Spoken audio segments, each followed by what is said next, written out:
Regrets, I've had a few, but then again, too few to mention. Ladies, gentlemen, and variations thereupon, this is Modern Escapism.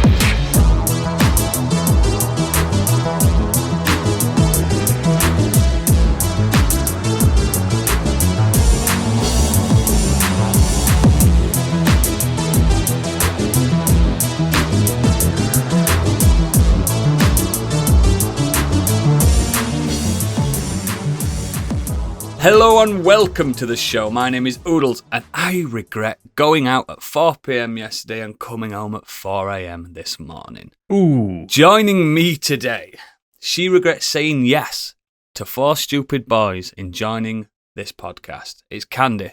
I always say yes to 4 stupid boys. Oh, missus. He regrets saying yes to everything his wife says, but like a good husband, he goes along with it anyway. It's Biggie. Fuck yeah. I know, mate. I know. This man's only regret is he hasn't got 4 arms like Prince Goro from Mortal Kombat. It's Gadget. I mean, that's true. Think how many weights I could play. How many guitars I could play. I was thinking more guitars, yeah. I was thinking of wanking, but... Yeah, he's only got 1 dick. And he's back from his procedure. Mine needs 4 arms. Does he regret it? Let's find out. It's Stig. I do not. Check out my turkey teeth and new hair. Wow! You look really good. Check out that hairline. Check out them teeth. Yeah. That's Looks really natural. something, all right. God, you can't even tell, mate. You can't even tell. No. It's all natural by the looks of it. I do love, just a little peek behind the curtain, I love how concerned Gadget was that Stig couldn't get his camera to work. Well, the best part is because of it, because we thought we were going to have his Discord camera all for the entire YouTube thing. It zoomed right in on his face to get the profile picture up. Yes, I'm resizing it live now. He's got to leave his bandage on. Oh, there it is. Look, that's it. He hasn't had his hair done, really. Stunning, that, mate. Looks natural. Yeah. I have not had a turkey procedure done. I went to eat food, soak up sun, and drink alcohol. So, speaking of episodes, this episode right now, in the present, we're all here as a family, and on this episode, we'll be slipping into the Nexus to see what we've been up to this week, and then the main topics, which patrons have decided our fates on that one. Then, the paywall gets firmly erected for the green room. But before all that, I just want some news. You may already know, but he doesn't, because it's time for Biggie's Breaking News. I'm Big Cop Man. Horizon Forbidden West, Burning Shores has received a very strong critical reception, but the expansion is currently getting review bombed on Metacritic. With attracting an incredibly positive, apparently 81 rating from viewers at the time of this recording, the user score is now at 2.8 and dropping, with significantly more negative reviews than positive ones. People are criticising the gameplay, content of the expansion, while others are aggrieved by the DLCs not available on PS4. But most of the complaints appear to revolve around a plot development that occurs towards the end of the DLC, which we won't go into for spoiler reasons. Is it that she doesn't have enough makeup? And she ain't got perfect teeth. Yeah. Which I love about that character. I mean, it is those people kicking off about it because I've got no intention of playing it, so I've seen what the story is. And yeah, I will say as well, like, they're not that good games. I'm not really into Horizon games. I think they're a bit dull. Well, the first one was good. The second one was dull. But you know the reason that's not it's getting review bombed for. Mm. That's 100% No, it's getting review bombed because it's a girl. Because it's girl and she's not. I mean, she is pretty as well, though. That's the stupid thing. Oh God, yeah. Like the character is pretty looking, like, but they're just because she doesn't look like a supermodel. It's like she hasn't got her tits out. Yeah, stop being weird. I've just gone onto Metacritic. The first 0 review says, "Yeah, I think this is the last Sony game I'm going to buy in good faith. Such woke, weak ass garbage." Oh, so there's going to be someone gay in it then? Oh no! Oh no, It's not just, the gays just again. an easy word to throw about now, innit? For like, Yeah. life. Well, guess what, guys? I'm woke, so we can fuck off. If you don't like woke, don't listen to my podcast. Okay. Mhm. All right. I'm going to bleep this out in the edit because it is a spoiler. But the top of this review, I fucking love this, and I just need your reactions on this one. It's a 0 rating, and it says.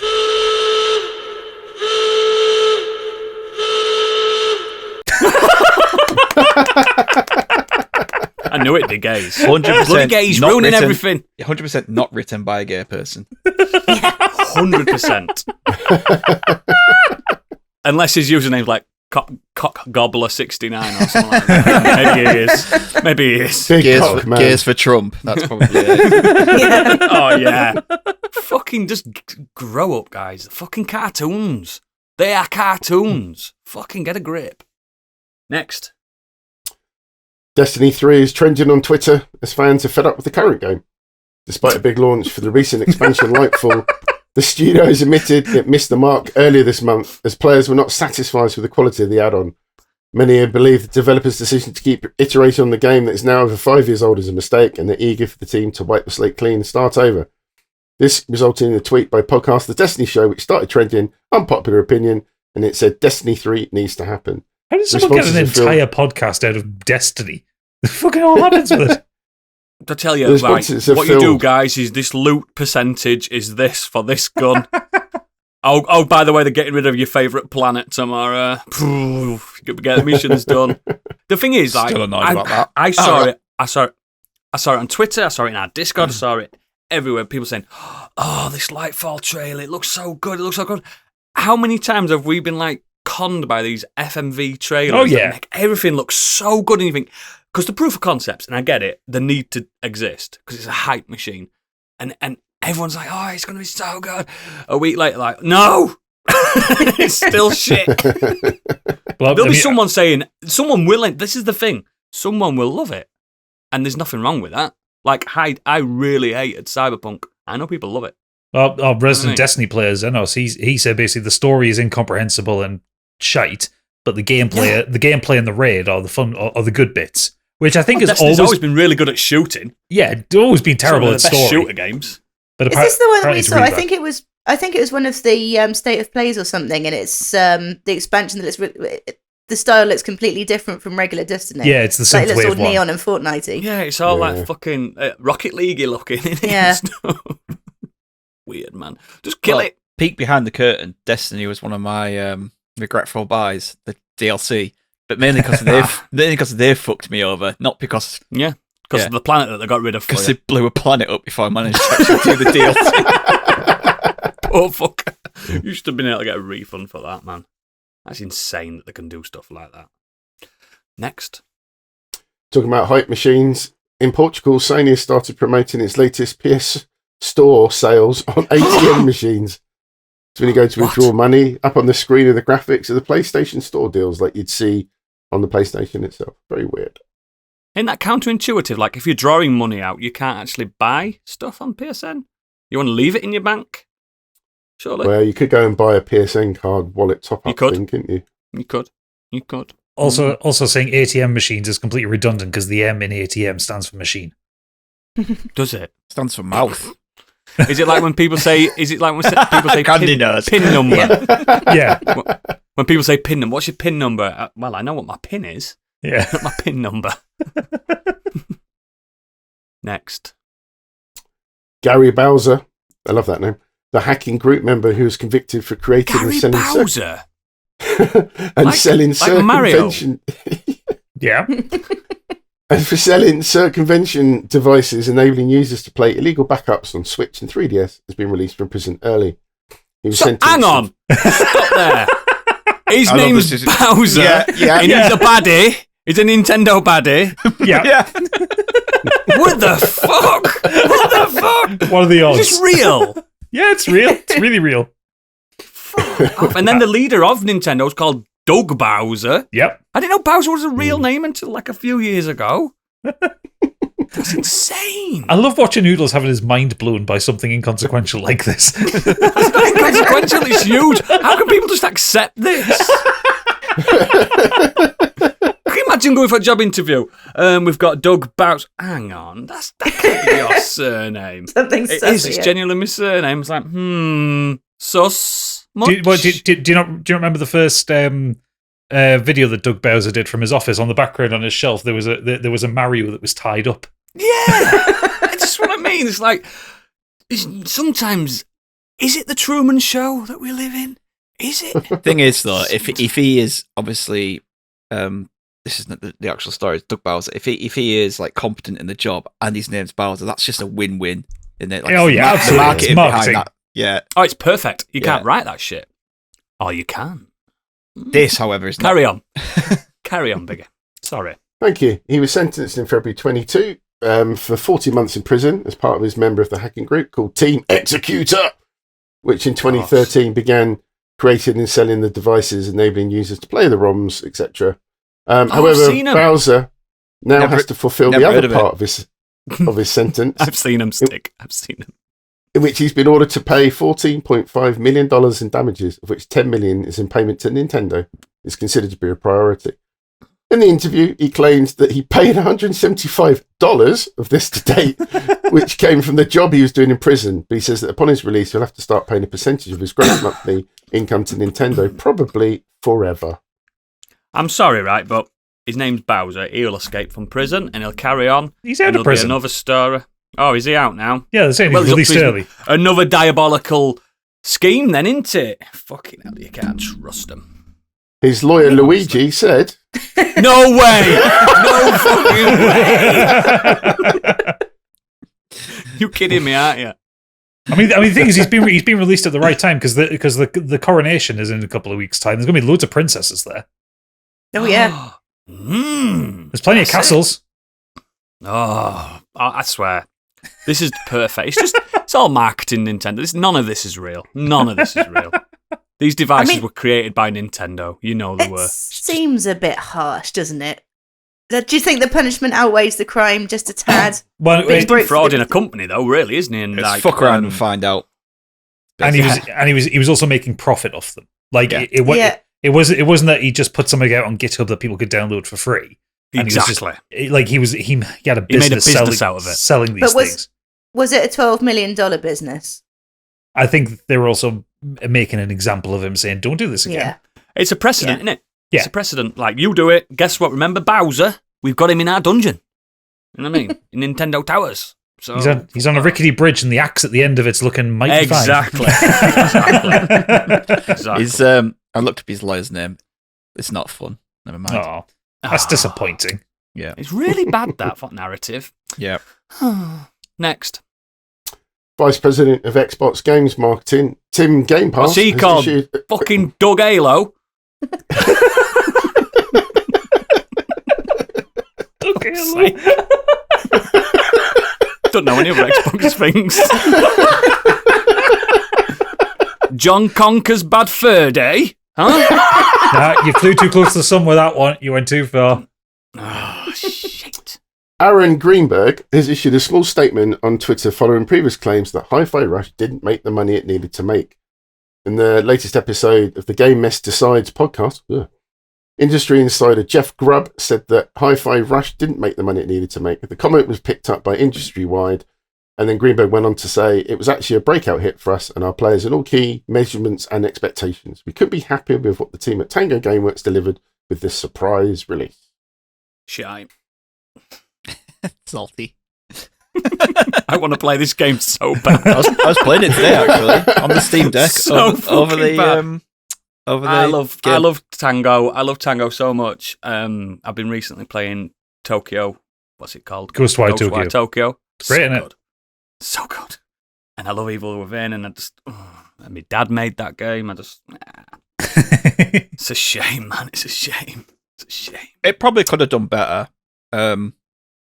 had it not been a shadow drop, but I think that. No, I might do it. I was saying that's a rhythm game. I could have cloud streamed it, but it's a rhythm game. You don't Yeah, I want me- wouldn't cloud stream it. I did it today, just like I said. All right, I yeah. played it on the Steam Deck over cloud today, sat in bed playing. I could just cloud it off my laptop. Like, couldn't I? You LAN. could. I'd stick my LAN in and actually just play the fucker. Get yourself a. Well, you could get a Game Pass Game Pass trial for a quid or for something. like a quid. I've got codes coming out my ass, mate. Yeah, Shit exactly. like that. Yeah, I do think if it had a bit more time to advertise and stuff, then and they said it's done really well, but it probably for a stealth drop as well. Could have done Come on. better. But then again, the stealth drop does get a lot of interest up, doesn't it? It does. And it's a critical darling. That's what some devs just want that, don't they? It is fucking great. It's fucking brilliant. All right, It would be shut the fuck interesting. up about It would it. be interesting to see how many people had signed up for Game Pass after it got dropped, like within the following 2 weeks or something. Because It happens with a lot of games that I when I had my Xbox, I didn't have Game Pass until Flight Simulator came out. Yeah. I was waiting for that. And then you think, hang on, this Game Pass is pretty fucking good, innit? And that's how they get you. Yeah, But But I think I'm that signed would be up a for like good another indicator, 2 wouldn't it? years, 'Cause so. Stig's got to use it. No choice. how much was it selling for? It's like 22 quid on Steam, It's not a full price game, is it? Yeah, so No. it's not much.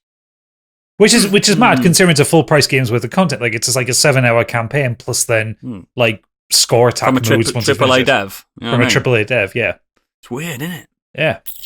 It's also Good on fucking brilliant. Shut up! It's not. No Metal Health. Shit. It is. No, It's nobody better than Metal likes Hellsinger. it. Miles better. Fuck's sake. No. Fuck's sake. Not Metal enough. Where's that Klarna? Let me get on that Klarna and get an Xbox. It's got the Prodigy in it. Oh, I do like the Oh. One of the Still, I little. need at least 76% more Satan, please. But it's got a cat that's really cool. It's a robot. He's all right. It's He's a all robot right. cat. He's all right. He's all right. He's all right. How dare you? Continue, Big A. Apparently, physical copies of Star Wars Jedi Survivor will also require an additional digital download to play. There's no formal word from EA about the additional requirement. Players who spotted the physical game out in the wild have reportedly noticed that the box copies have a sticker on the front that says "Download required." Some do, don't they? I've seen games that say that. Why It's does it because have it's an install 150 disc? gig. Why does it have an install disc? Wouldn't that be the better option? Yeah. Yeah, because some do have that as well. Still, Because I know people Red Dead had it. saying, Red Dead like, 2 it's had it not- on PS4. Yeah, it's GTA had it as well. I know people say, no, it's not an issue. You've got to download stuff anyway, but not everyone's got the same. Yeah, it might access be a to fucking internet. issue to some people. Yeah, like some people are limited to how much they can download a month. Exactly. Like Americans. Yeah. A lot of Yeah, Americans. they don't. Really They bad don't have in America. unlimited. They don't have unlimited tariffs, do they? No.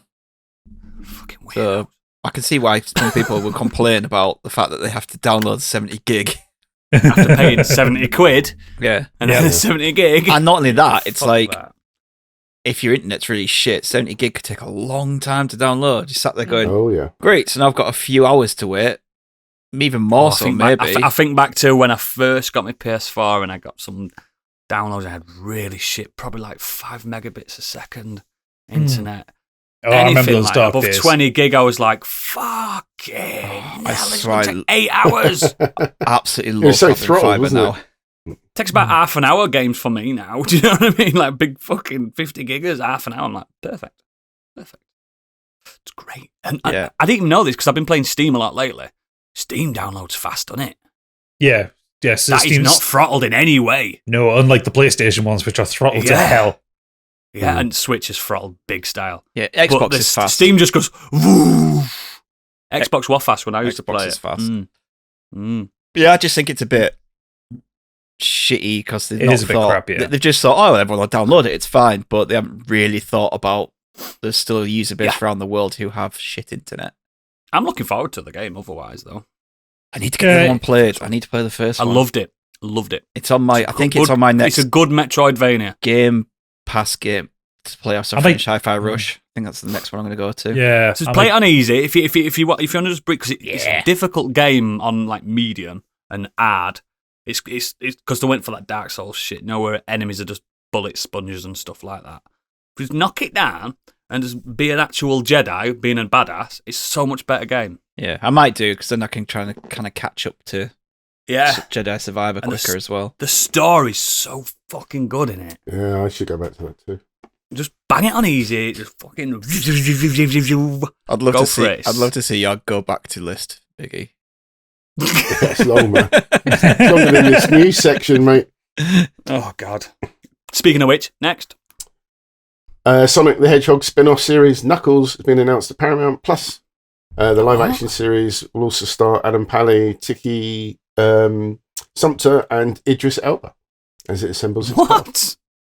The show was announced originally back in February 22. In addition, Elba reprising the role of Knuckles from Sonic the Hedgehog 2. Variety has learned that Adam Pally will return as Wade Whipple from the film franchise. It will take place between the events of Sonic the Hedgehog 2 and 3. Can't wait. I'll give it a watch. But Next. A new Netflix documentary, Queen Cleopatra, exploring the life of the legendary ruler of Egypt, has come under fire for This is historical hilarious.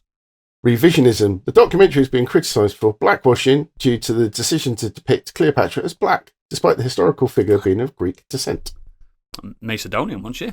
Yeah, she was direct descendant of Alexander the Great. Yeah. And she's from, her family's from Ptolemy. Yeah. So, yeah, Which is definitely not Africa. definitely not Africa. The main thing to remember this one is the line. The documentary is narrated and produced by Jada Pinkett Smith. So you know there's fuckery she's going not problematic. She's an angel. But the best part is the people who are defending it are going on, but wow, what about all these things where they're like race swapping characters? Like, yeah, those are characters. This was a real woman. And also, also, this was a real woman. there was a great number of like African queens and princesses who kicked absolute arse that nobody knows about. Yeah. Who were Queen black. of Sheba. Classic one. Classic. Legendary. It's mad that they've picked Cleopatra for this one. Yeah.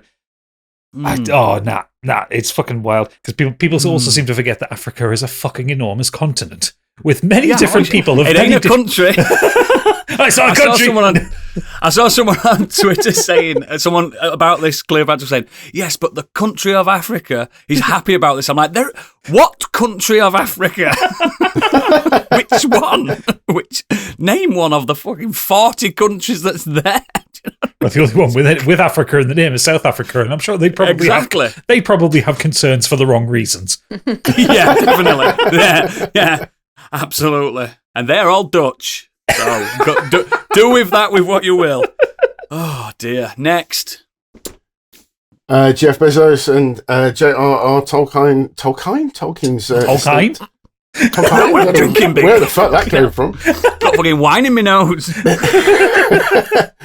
His estate has been also hit Tolkien.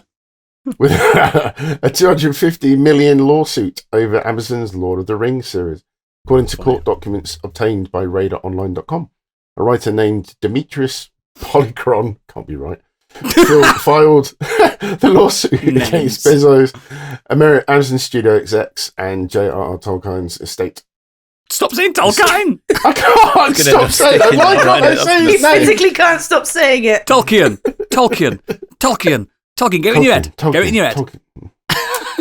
The suit accuses defendants of copyright infringement. Wow. This happened with what was it? Another famous popular little series, and someone had wrote a fanfic a good couple of years ago, and then they got sued. They sued because a sequel came out and they copied it. They absolutely just ripped off this fan fiction. I don't know what the laws are with fan fiction stuff. So the Rings of Power was based on actual Tolkien works. Yes, because it's based on expanded massively. Yeah, this writer Demetrius Polychron, the book he wrote is The Fellowship of the King. Oh, is it now? Yeah, is it now? And it came out a month before the TV series came out. Oh, did it have Fredo Baggins in it?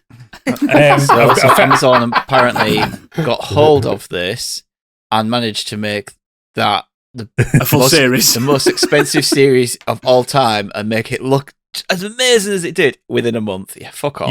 Yeah. So a man looking for his payday. He isn't going to beat Amazon. What's the point? I don't think you can profit from fan fiction, can you? No, you can't sell fan fiction. Meyer. Yeah, you can sell fan fiction. What did she do? She turned Twilight fan fiction into 50 Shades of Grey. That's E.L. James. E.L. James, sorry. Really? Is that where that came Stephanie from? Meyer is the Twilight writer, yeah. So, is that why he's a bit aggressive with her? Because he's a bit of a vampire when he's spanking her ass?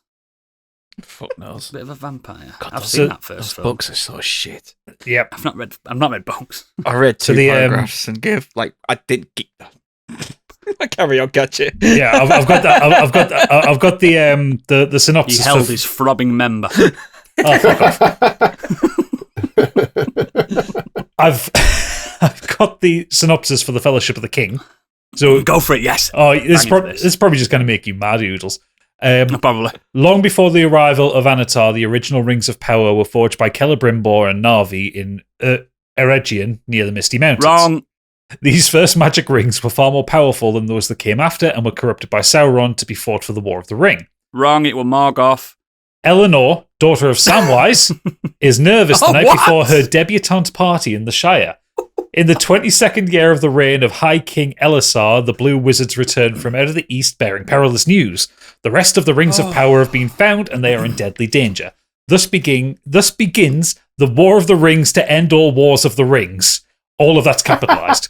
Before it's over, elves, hobbits, dwarves, men, and magical races, long forgotten or never seen before, will join the quest for Celebrimbor's originals and the last of Sauron's corrupted Rings of Power. It sounds shite. At least they got King Elisar, right? Because that's what Aragorn gets called, isn't it, when he gets Yes. crowned? At least he got one thing right in that. One thing. No, two. There was rings. No, yeah, Oh, there were definitely rings. There was actually rings. Yes, correct. yeah. So Oh, it's fucking just shoot him. Bezos can get someone to shoot him, surely. Cow gun him back at head. Fucking get a grip. It's probably a load of shagging in it and all, isn't it? hang on, there's a bit more here. So Eleanor, two hobbit friends, if they fail in their quest, they will witness the return of the Valar Morgoth, the source of evil and former master of Sauron. With all the Rings of Power at his command, Morgoth will enslave the whole of Middle-earth forever. Just stop making well. rings. Stop making rings, guys. Come on. Fucking hell.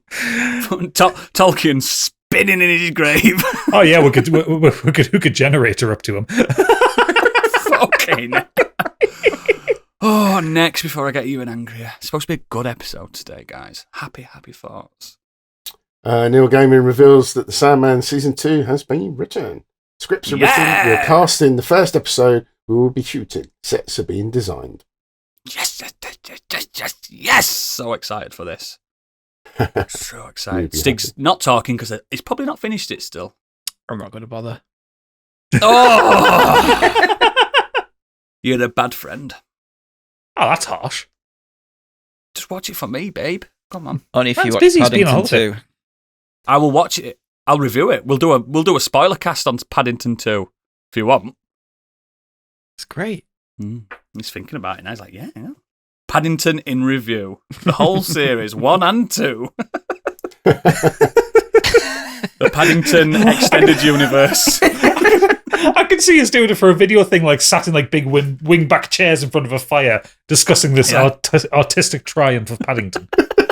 That's not me Thing is, being though, facetious. Those films are great. I've seen like nearly all my favourite directors saying that Paddington 2 is their favourite film, and I've still not watched it. Why have I not? Why have I not watched like my hero's favourite film? It's weird. I haven't seen it. I'm gonna. Fucking great. I'm gonna do it. I'm gonna do it. Oh, Sandman, looking forward to it. God, it's such a good show. Did everyone else finish it? Yep. It's great. Oh, Twice, actually. I've seen it 3 times. Mm. It's so good. Biggie, have you seen it? Not yet. Oh, well, the ever-expanding list of Biggie. Exactly. Next.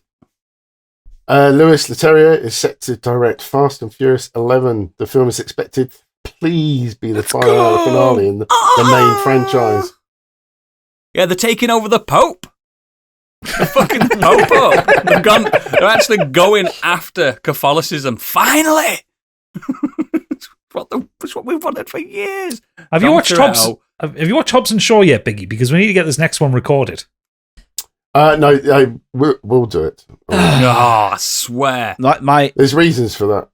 you went to watch that is there? and record the Patreon special when I was on holiday.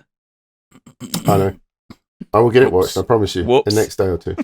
Whoops. There's a reason. See what I mean, Stig? You're the balance. The You're reason balance. is he just doesn't want to.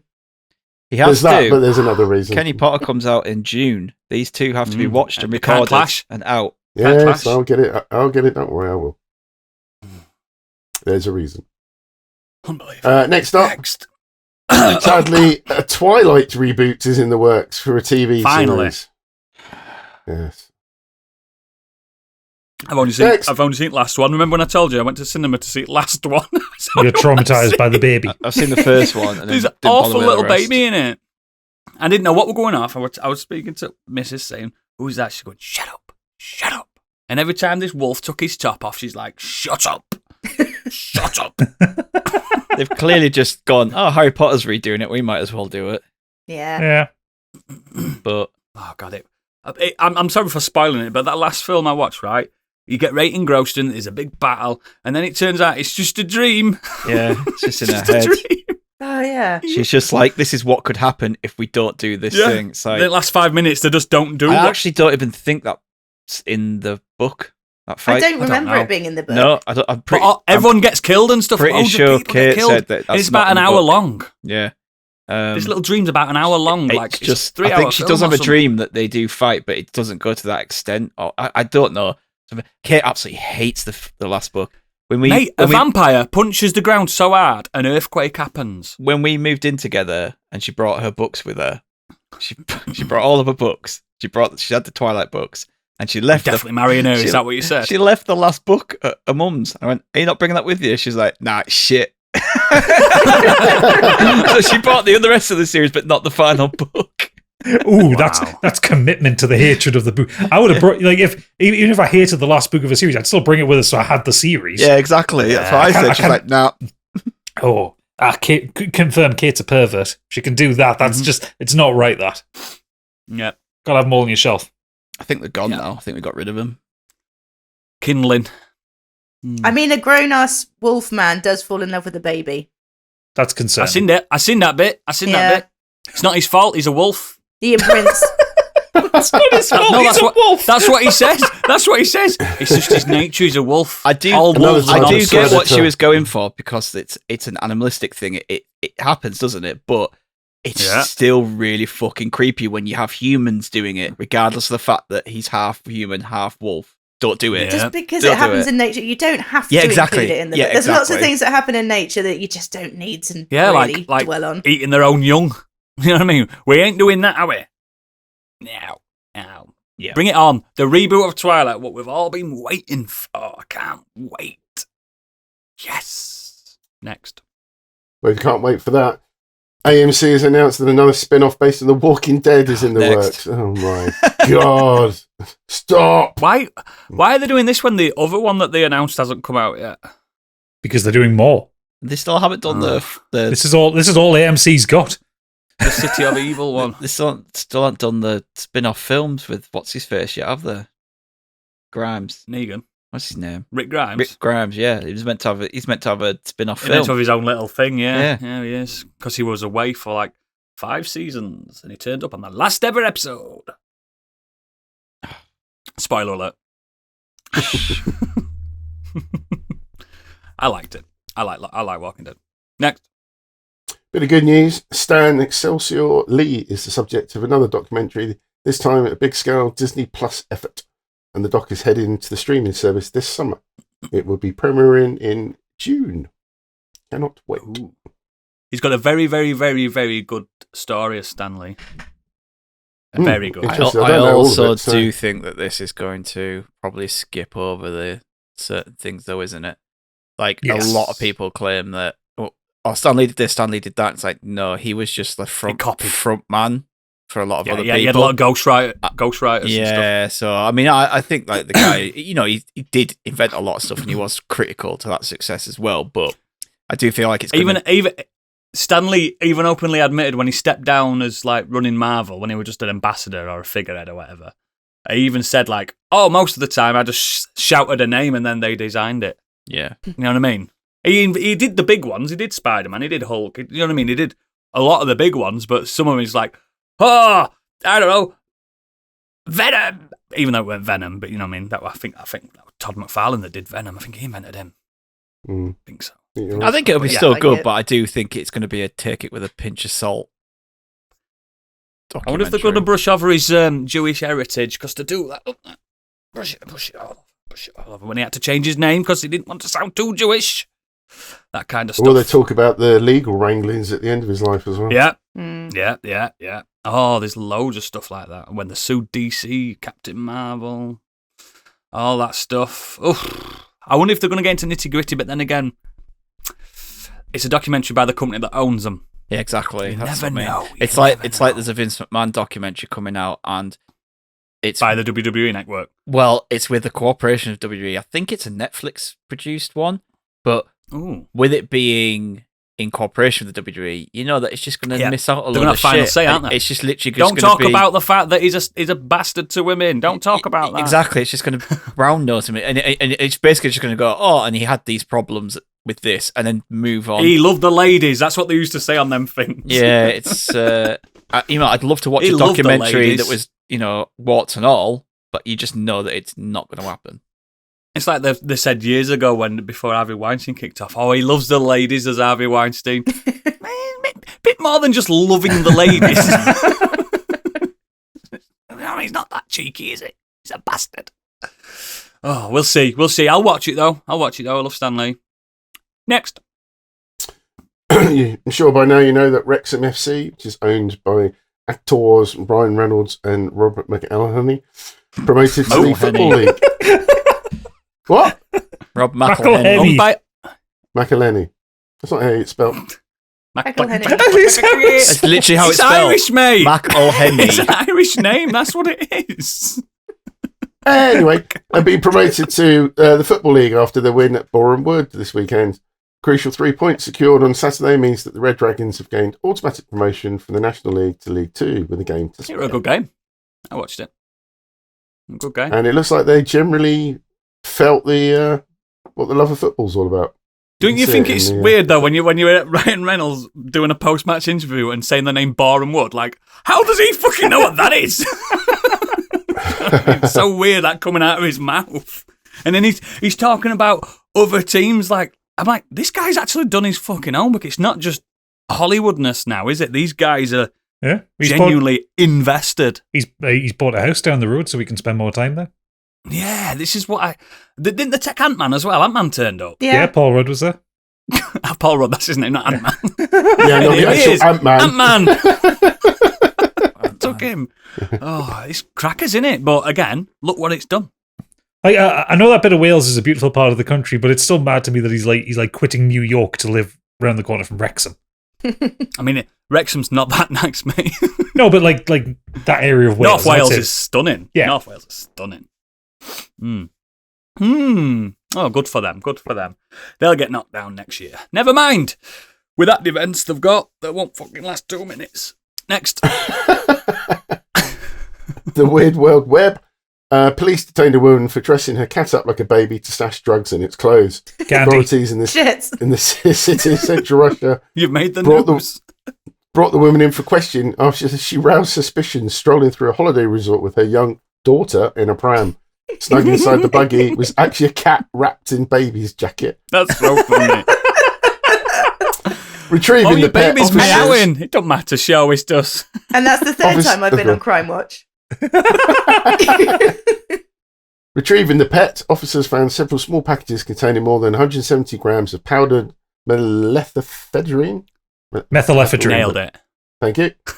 It's a stimulant that can also be used in the manufacture of other narcotics. It's very good to mix with cocaine. Sorry. You see you licking Continue. your lips there, Oodles. Why would you not just use a doll? I know. What's have to, what Because what's a have to cat be a cat? moves. Yeah, but babies can. Oh, come up with a different solution to move your drug. 170 grams of powdered meth is not that big. I love it. I like people when they've got moxie. I've got moxie. I'm putting this cat in this pram. Insanity. This is fucking insanity. And I bet she looked so sane as well. I bet she looked like a right normal woman. Fuck me, they can give passports to anyone nowadays, can't they? You can just get one. Isn't it weird that you can just get a passport? She wasn't trying to fly anywhere, she's just wandering around this city in Russia. Fuck's sake. Oh, I thought you were muling a bit. Oh my God. Look, I've just looked up the photos of the cat. Oh, I know. It's got a proper. Is it it's just got sat there like, oh no? It's got a baby grow on, a hat. It's inside another baby, like a baby grow. Oh, poor thing. Why didn't you just use a doll? This makes sense. Let's get her on the show next week and she can tell us the whole story. oh, it's a British Blue as well. Oh, Well, you- it's adorable. So good. It's got little booties on. I mean, she made the effort, Oh, look. but now the cat's out the bag. Hey. Oh, let's get that cat on the show. Or at into the least. bag as it may be. No. Hey. It's bugs. The cat which had also been fitted with a nappy. Yeah, in case it needs a poo. It's not a cat pissing poo. Wow. We need to get her on The that suspect show, was guys. not Good identified, news. but the Interior Ministry released several images of a tired-looking middle-aged woman dressed in a black parka and a brown beanie hat. I'm not that tired looking. I've had a hard life. Excellent. A good round of news. I needed that this week, Biggie. Thank you very much for your research. You're welcome. Let's move on to the Nexus. What you been doing this week? I'm actually going to start with Stig because he's had a week off. He must have been doing loads. No, I didn't until I got back here. I mean, I've been reading Oh. Mickey 7, but Gadget's talked about that before. Yep. I've been playing a few games on the Steam Deck. Mm-hmm. Of all things, Code Veronica. Why? We've warned you. I do actually think it's like my least favourite Resident Evil. It's It's my least favourite one. It's everybody's least favourite But Resident Evil. it's the one that's kind of, haven't played, so I thought I'd do it. But The white whale, the one that got away. Hey, there's so much backtracking, back and forth, It's terrible. back and forth. The Did you do Titan did you do the tyrant fight on the plane? Tyrant. fucking Tyrant, yeah. awful. That softlocked me the first time I played through it. It softlocked me the first time. Because the last save point is quite a ways back from that. If you've got no bullets. No, sorry. It saves as you go onto the plane. If you don't have enough like bullets or healing items, You can't beat it him. just kills you. You can't beat him. You got to run. Impossible. I didn't even realize you just run around in a circle, and I managed to do it eventually. But yeah, it's crap. Anyway, It's a terrible game. I've watched Also, Sad game. Steve. oh god, And it's 20 hours long. It's such a long game. I thought it was finished. I was like, oh, this is finishing. Must be like a second No. part where I play as someone else. It's like, no, it's There's 4 scenarios. oh fucking It's hell. ridiculous. Play again as It's Chris. crap. Yeah, it's crap. I think Oh, I'll it's just awful. do it bit And by we- bit then. Yeah, weirdly transphobic as well. Oh yeah, Straight. It is. Awfully transphobic. you weirdo, Oh. weirdo in a dress. I think Yeah, it's called. you cross-dressing weirdo. Yeah, that's it, yeah, the voice acting. Ugh. Anyway, let's not get into God. that. I've watched Ant-Man and the Wasp. I'm going to talk about that in the Nexus Plus. So if you're a patron, get ready for that one. But yesterday I went to see Evil Dead Rise. Evil Dead Rise. So this is a new horror. It's the next film in the Evil Dead franchise. It's directed by Lee Cronin, and it stars Elisa Sutherland, Lily Sullivan, and a bunch of like newcomer kids like Morgan Davies, Nell Fisher, Gabrielle Echo. Probably people that most people have never heard of. Elisa, You can do that for horror films, okay? yeah, Elisa Sutherland. People know her if you've watched Vikings. She was Ragnar's wife in Vikings. I forget what her name was. Apologies, but yeah, she was really good in Oh, that. she's so ugly. So ugly. So this Balancing it out. She's not, guys. So this film is slightly different to the previous Evil Deads in that this one actually takes place in a high-rise apartment building that used to be a bank, and the building is being condemned, and there are they've got like a month to move out, so there's not access to the whole building. Other apartment flats and that have been blocked off, etc. That kind of comes into the whole of it point of it later. And after an earthquake, the children actually find it opens up the floor and they find the bank vault, the old bank vault, And wouldn't you know? Don't tell me what's in there. Not the Necronomicon. Wouldn't you know? One of the Book of the Deads is in there. Oh, Fuck's sake. can you just hate it when they turn up? Yeah.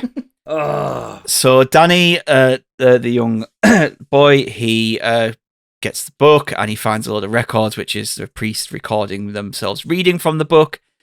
Plays them on his record player, and wouldn't you know, he unleashes an evil spirit into the apartment building, which takes over his mother, and shit ensues. Also come back at this point is Ellie, who's the mother. Her sister Beth has returned after she's a band technician. That she insists that you call her a band technician and not a groupie. Oh, Very different things. I said they have two very different things. Yeah, but everyone always calls her a groupie because she follows the band around. She said, "No, I'm actually doing Candy, work for them." do you feel victimised on that? You can do both. I'm just Yeah. saying. The mum is actually Candy's what they call a band taxi. She picks them up from the airport mum and is actually a tattoo artist takes as them well. around. So it's like Oh dear. it's Candy split into two characters, Mm. and she has red Attack hair. from all directions. Uh-oh. It's the candy show tonight. Yeah. I love it. But yeah, it's really good. Like when I Yeah. heard that it was going to be an Evil Dead film coming out, and I watched the trailer, I was like, well, it looks like suitably gory and quite fun.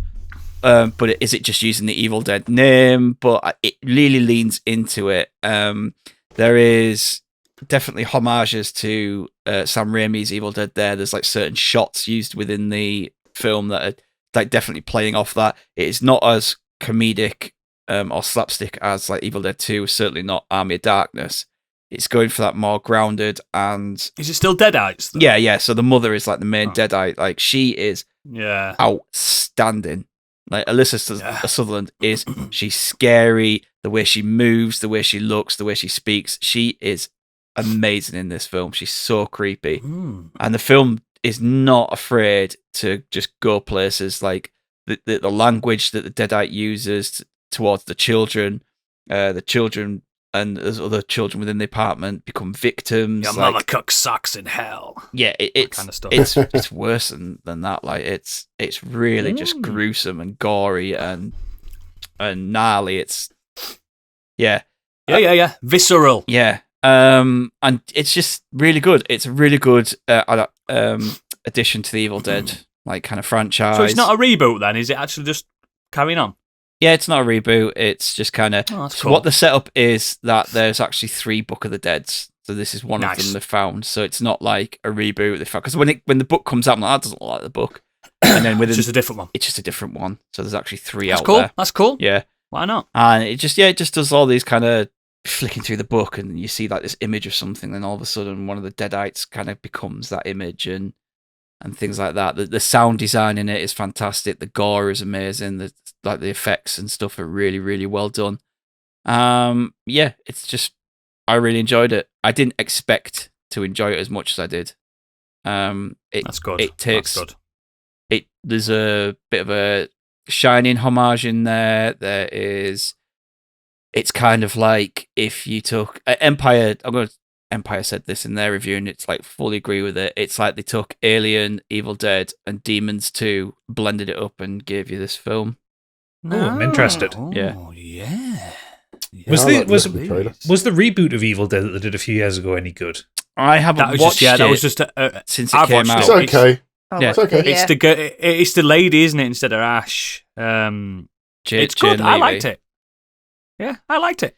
I haven't I watched thought it was good. since it It's came more out, grounded. and It's very grounded and real and like again, it proper, wasn't like- slapstick, was it? no no, it was No. proper like proper horror, really, a lot of Mm. blood, a lot of like gore and stuff. Yeah.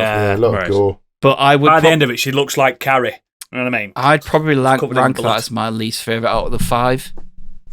No, Army of Darkness is shite. Yeah, but Army of Darkness it's not really an Evil Dead, is it?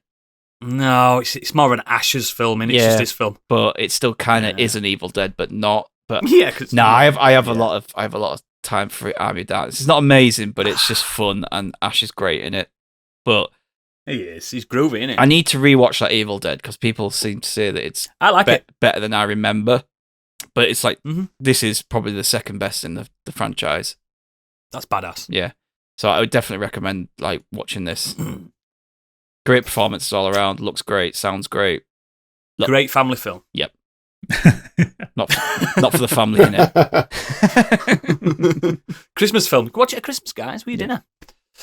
Yeah. Cool. Speaking of Evil Dead, Candy? Actually, from one Splatterfest to another, I went to see Renfield, which is the yeah.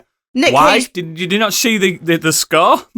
I actually didn't see the score, no. Well, actually, I quite enjoyed it. I didn't think it was too You would, bad. because you don't like good films. And you're I like exquisite films. You know, it's true. You didn't like Dune? No, I didn't like Dune. Only because I couldn't see it or hear it. But this one, it surprised me because it's... So firstly, obviously, if you don't know, it's Nicolas Cage playing the role that he was born to play, Count Dracula. And he's the least enjoyable part of the film, although he is fun to watch. No one's ever said that about Nick Cage, ever. I know. Well, it's not really. Yeah, I know, right? It's not really about him per se. It's about Renfield, his assistant. So it's about Renfield. As in the bug-eating guy in the asylum, Renfield. Well, there's no asylum, but the bug-eating guy, yeah. So the story's set up. He realizes he's in a abusive, codependent relationship and ends up going to a sort of AA style sit round in circle type meeting about it. And it's not exactly what I expected. It's so much more of an action film than I realized. That there's some really, really good action sequences. So really well choreographed. Awkwafina's in it as well. She's playing Awkwafina again. Is she loud? She's loud and she walks with her head jutted out, so it's her. Yeah, that's her. There were some nice shots that kind of went back to the kind of Nosferatu films of old. You know, they'll have the kind of beam of light going across Dracula's face and everything. Count Orlok.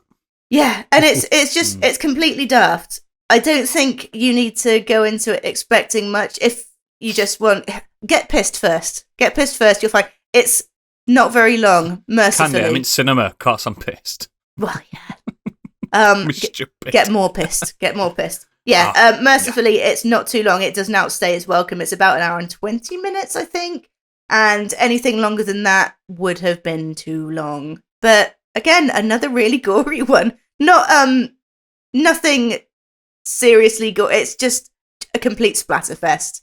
Silly gore. Blood all over the show. Yeah, it's fun. I enjoyed it. I can understand why people might not have done, but I thought it was fine. I just love the Nicolas Cage renaissance at the moment. It's Nicholas Hoult as well, isn't it? That's right, yeah. I like him as Beast. He's very good. I like watching him. Does it? Yeah, I like him. Because the trailers to me made it look like it was just riffing off What We Do in the Shadows. But That's what I thought when I saw the trailer.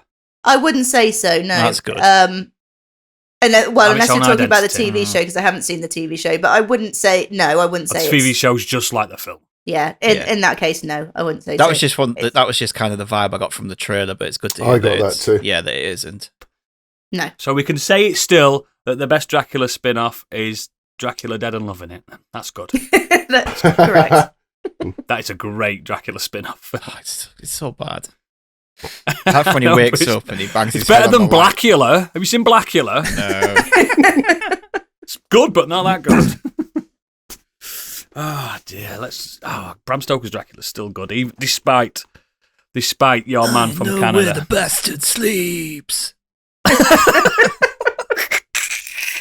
was so good. That was spot on. Oh yes, excellent. Renfield indeed. Piggy mate, you've been doing. Well, the reason I haven't been watching Hobbs and Shaw is because I'm bloody addicted to the Succession series and I can't stop watching But it. you're not doing that for a Patreon podcast, are you? So. Oh my word, is that series good? Well, Really, we got to the end of really season good. 2 and we're having a break to watch some other things, then we'll do the other 2 seasons. Yeah, I'm halfway through season 2 already. Just, loving it. Very good. So, I mean, I'm not going to talk about it really because Gazet's already done it. It's just exactly what he said. It's the brutal script is just so funny, considering a lot of the material is quite serious, but it's just the delivery is amazing. And the whole cast of the family are fantastic. They're all so That's what good. I don't builds think on it. When you've got an anyone excellent really is ensemble. better than the other. When It's they all perfect. just gel. You can. They And can do what that's the fucking want. thing, you know. It's when you have an ensemble cast, they've got to gel together. And you know, I don't know who auditioned Like for these Sopranos. roles. The best thing about the Sopranos auditioned, was the cast. Do you know what I mean? but they've picked the perfect people for this. And when you take someone like Kendall's character, who everything goes wrong for him, and I've never seen a character deliver the word "what" like so sincerely, because everything he responds to is that because it goes wrong. It's amazing. And the put downs are fantastic. It's brutal as fuck. It's just amazing. I'm gonna get back on that because I started. If you haven't, It's on my if you haven't next watched to it, watch. you've got to get on it. It's I'm so gonna get good. back on it because I love a talkie. And it's very talky. The talkiest of It's talkies. very talky, but Very sweary get as well. lost. Some really impressive instances. yeah, you can't get lost in it. It's so like good. it's as impressive as like the thick of it. Not quite to the over the top layer of that. It's not like Malcolm took a like just stringing together fuck Making words. his own slurs up. Because they all do it. They all have put downs. It's yeah. Kieran Culkin's character has some of the best ones just because he puts the gross ones together. I like how you've just discovered him as well. It's nice for you, that. Yeah, I had no idea he existed. Yeah, he's been good since Home Alone. But because of the backlog chat as well, I went back to Divinity Original Sin. I thought you were going to say the Division there. Fucking hell. I really thought it was Division. No, I'm glad you've gone back to Divinity 2. Did you say? No, 1. I never played the I'm playing the original. 2 so much better. Why don't you just ignore Just go 1? straight I want to. I want to. You don't need to. It. You don't need to. I'm Just go to 2. enjoying it. Just put it down as a regretful purchase and go to 2. No, Yeah. but it's weird. I kind of hit a brick wall when I first played it, and I think that's probably the reason why I jumped off it. I put about 20 odd hours in to begin with, and You for can't some pick reason, the wrong class in those games, can't you, Gadget? Oh yeah, very much so. and then I just stopped. And then because we've been doing D&D and all that kind of thing, I sort of, I don't know, It's just very D&D. it's kind of helped. I went back to it, and yeah, I've suddenly got past that wall, and I'm right into it. And yeah, loving I it. love them Really, both. I love really them both, good. but I think the second one is just what they wanted the first one to be. Yeah, pretty much. The first one is great, but it needed more budget. It's proof of concept in it. The first one. Yeah, because But if I'm when I if finished I'm the liking second, this, I'll certainly sounds like I like the second one. yeah, oh, well, it's so fucking good. when I finished my last run through of the second one, I went back to have another go at the first one because I'd never finished it. I'd only got about halfway through, and it like pales in comparison. It's like a different fucking studio are making it. Yeah, It's just, but the first one, like Biggie, it's not really a spoiler, but when you first play it after the tutorial on the second one, you're on this island, this prison island. It's such a good opening. That Oh, makes it yeah. fucking it's Fort God. Joy. Oh yeah, Prison of Hope, that kind of thing. Yeah, exactly. It's mwah, mwah. Oh, and I never plays a human in them games. It's not No. worth it. And I do love the fact that the first NPC that you meet in the game when you get onto Fort Joy is a talking squirrel with his cat Steed. Yes. Yes. Oh God. Because Sir Laura is good, but Quercus, he's the greatest steed in the world. I love the Red Prince as well as a character. Oh God. Yeah, he's a dragonborn. He is a dragonborn. Hey, He's competent though, Biggie. That's the difference. oi. He's very competent. Oh God, it's such a great. But I love, game, the second one. I'm sure I remember somebody was talking about it in the Discord originally, and somebody said make sure you get pet pals. So I've got that. Pet and pals. Yes. On both of them. Both On games. Going into a dungeon and chatting to a You rat. have to talk that to gives animals, you- mate.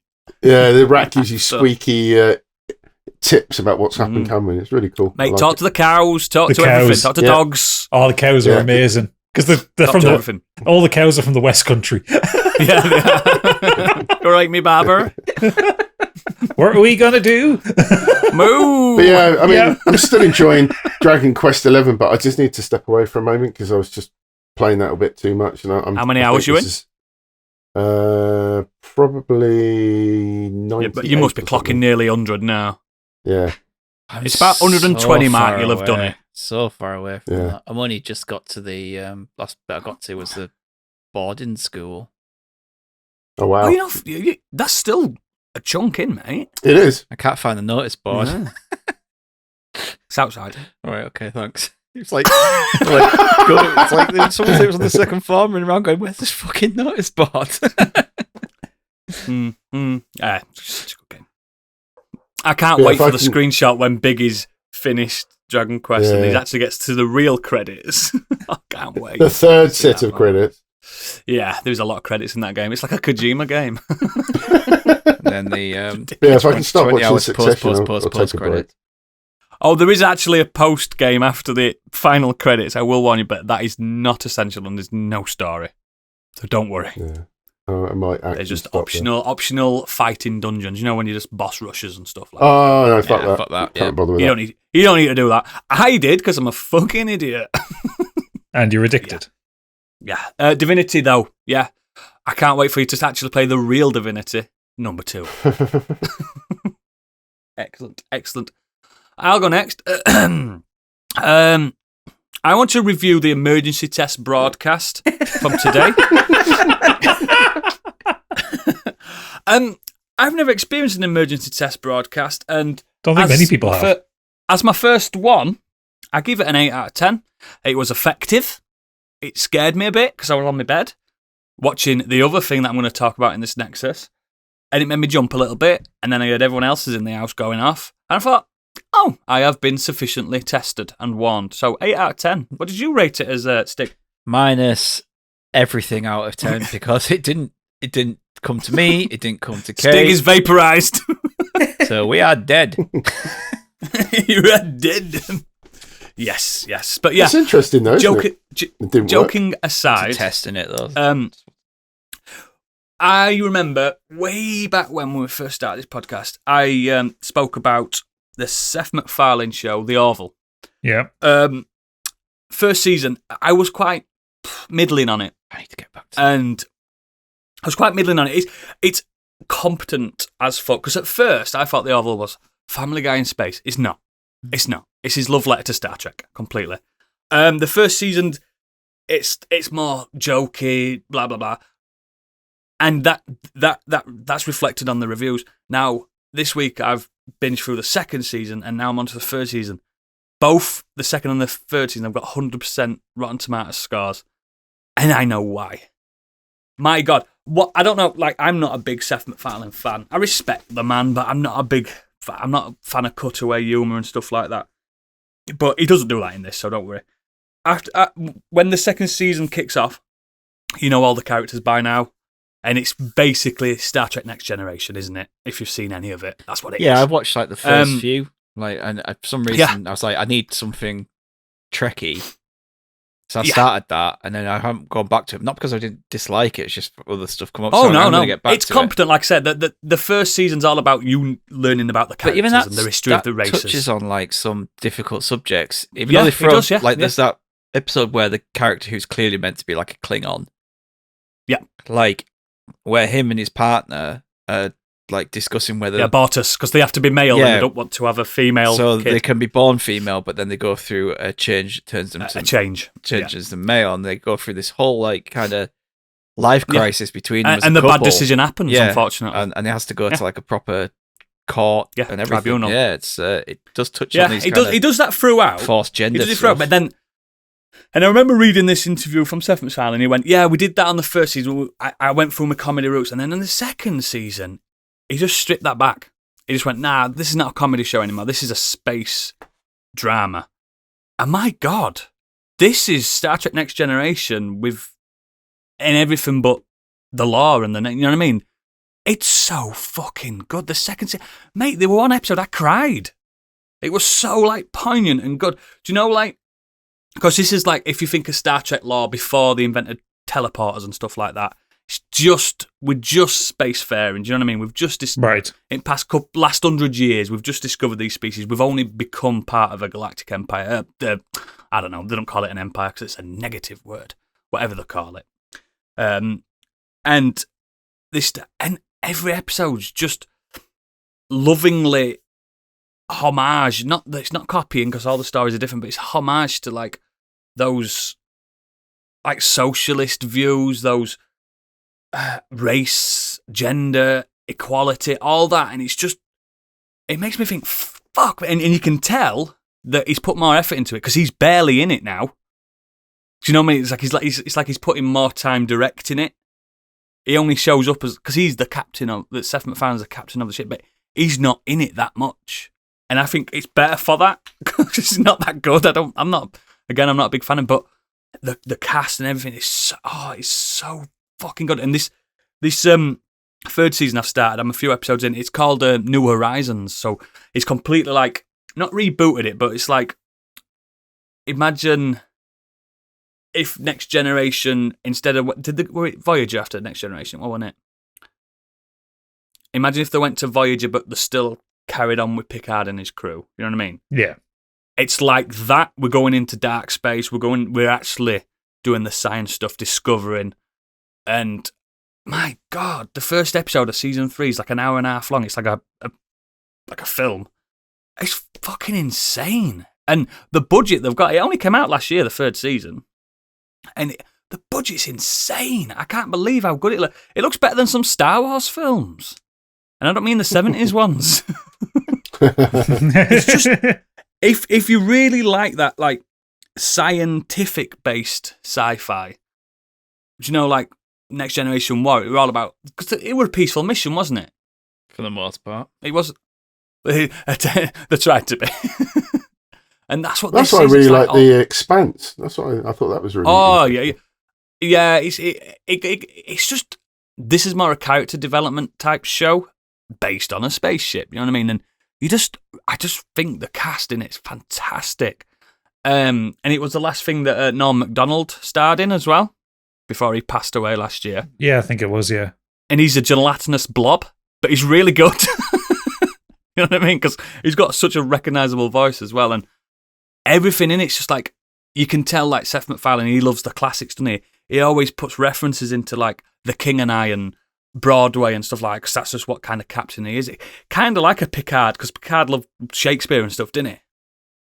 That kind of thing. It's just, I don't know, I think people are sleeping on it because they think, oh, it's Family Guy doing fucking space. But no, this is genuinely like proper good sci-fi. And that's, like I said, 100% on Rotten Tomatoes, both the last 2 seasons. I genuinely think it's proper worth going back. If you liked it to start off with, Stig, I'm going to. It just gets better. It just gets better. Better and better and better. Card finishes this week, so need something. Yeah.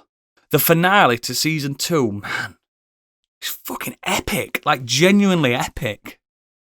It's just, I just think it's proper solid sci-fi. And then you get your Monster Week episodes as well. There's some really good ones, like Star Trek used to do. It's just fucking good, man. I really love it. But every so often, there's a swear word in and there's a little bit of a joke, but not much. Do you know what I mean? It's just really good. But yeah, I genuinely recommend people to watch it, especially season 2 and then into 3, unless it falls off a cliff by end. I don't think it does. Not when it's got 100% on Rotten Tomatoes, guys. But yeah, The Orville. Been binging it. Get it watched all on Disney Plus now. You don't have to piss about with Hulu or anything like that. Gadget, what you been doing, lad? So I've been carrying on with Hollow Knight. I'm in the sharp end of the game now. I'm at like 92% completion. Crying at the White Palace. I don't know how I'd fucking did it on my Switch. I'm really struggling with it. But I've pretty much done every boss in the game now other than Grim. And have you done Zote?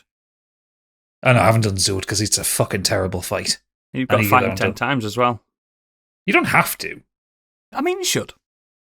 I know there is there's an unlock thing if you do it, but it's an awful fight. Mostly because it's terrible. Don't get anything good. It's deliberate. I think he's deliberately a bad fight because he's the deliberate little shit. I did enjoy whooping him in the Colosseum of Fools though. That was so good in it. That was a really funny little moment.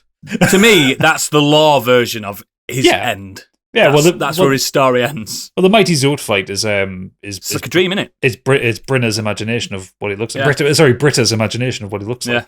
Anyway, exactly. Aside from that, so I've been carrying on with that, carrying on with Succession. The main thing I want to talk about, listening to an audiobook this week. So, I listened to Master of Formalities by Scott Meyer recently. Now I'm listening to his latest book, which is called Brute Force. Based on the game on the Xbox? Nope. Oh. So this, summary on this one, a peaceful organization of civilized planets is faced with a threat to their very existence. Desperate to save themselves, they turn for help to the most brutal, backward, and violent species known in the galaxy. Humans. So I take umbrage to that. So this starts off on Earth in like a post-apocalyptic wasteland version of Earth after an event known as the Bad Week. It's all a bit Mad Max. Everyone's a bit tribal. There are like cannibals. There are people trying to sell each other out. And the book focuses around a lad called Cross Agarwal, who starts the book working in his father's cobra farm. Milking cobras so they can sell the venom to stick on the end of arrows or bullets to kill the other guys faster. Cool. As a man with an absolute disgusting fear of snakes, no thank you. No. But then one day, aliens appear. And they say that they can cure all of Earth's ills. They can start restoring the planet to what it was before the Bad Week. They just need a few people to help them out with a bit of a project across space. So Cross and about 200 others are taken up. All their wounds are healed. Their radiation poisoning is healed. All their diseases are cured. All that kind of thing. And they're taken away. This alliance of alien species. There are 3 of them. There are ones that look like grey, like typical greys, called the Explorers, who AKA the Mulders. Yeah, those ones literally they explore. They gain knowledge. And in fact, they get a slightly sexual gratification from learning new things.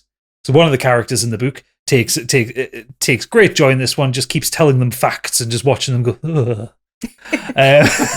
Is that why they're probe people then? Maybe. Then there is the Builders who walk around, who are in these kind of little crab car kind of things. Candy reminded me a lot of Project Hail Mary. Right. Because they're constantly building and maintaining and that kind of thing. And then there is the Pile, which is a bowl of sentient rocks that are omniscient across the galaxy. As in, anywhere the Pile is aware of you. And the rest of the Pile is. So they're referred to as the Pile. And they get taken down to this planet where they meet, quote unquote, the Killers, which are basically these. I wonder what they do.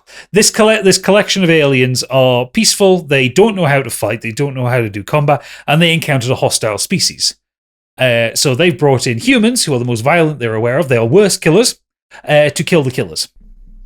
But the Killers are, I think they're loosely based on Klingons, and like they're in for honourable combat.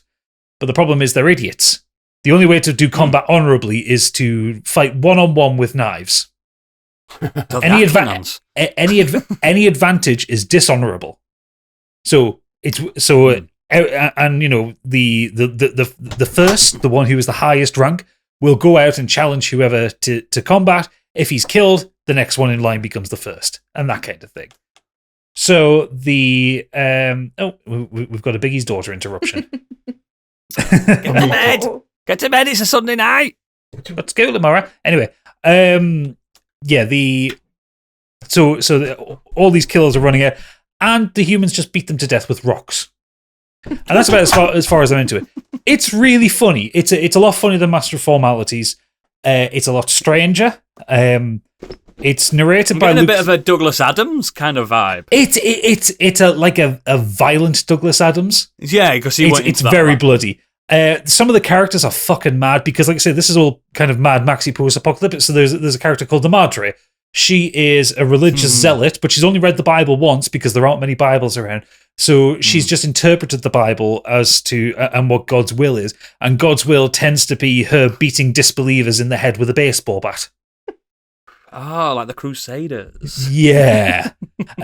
Or you have a cannibal called it's Meat something or other. Fuck, I've forgotten his name.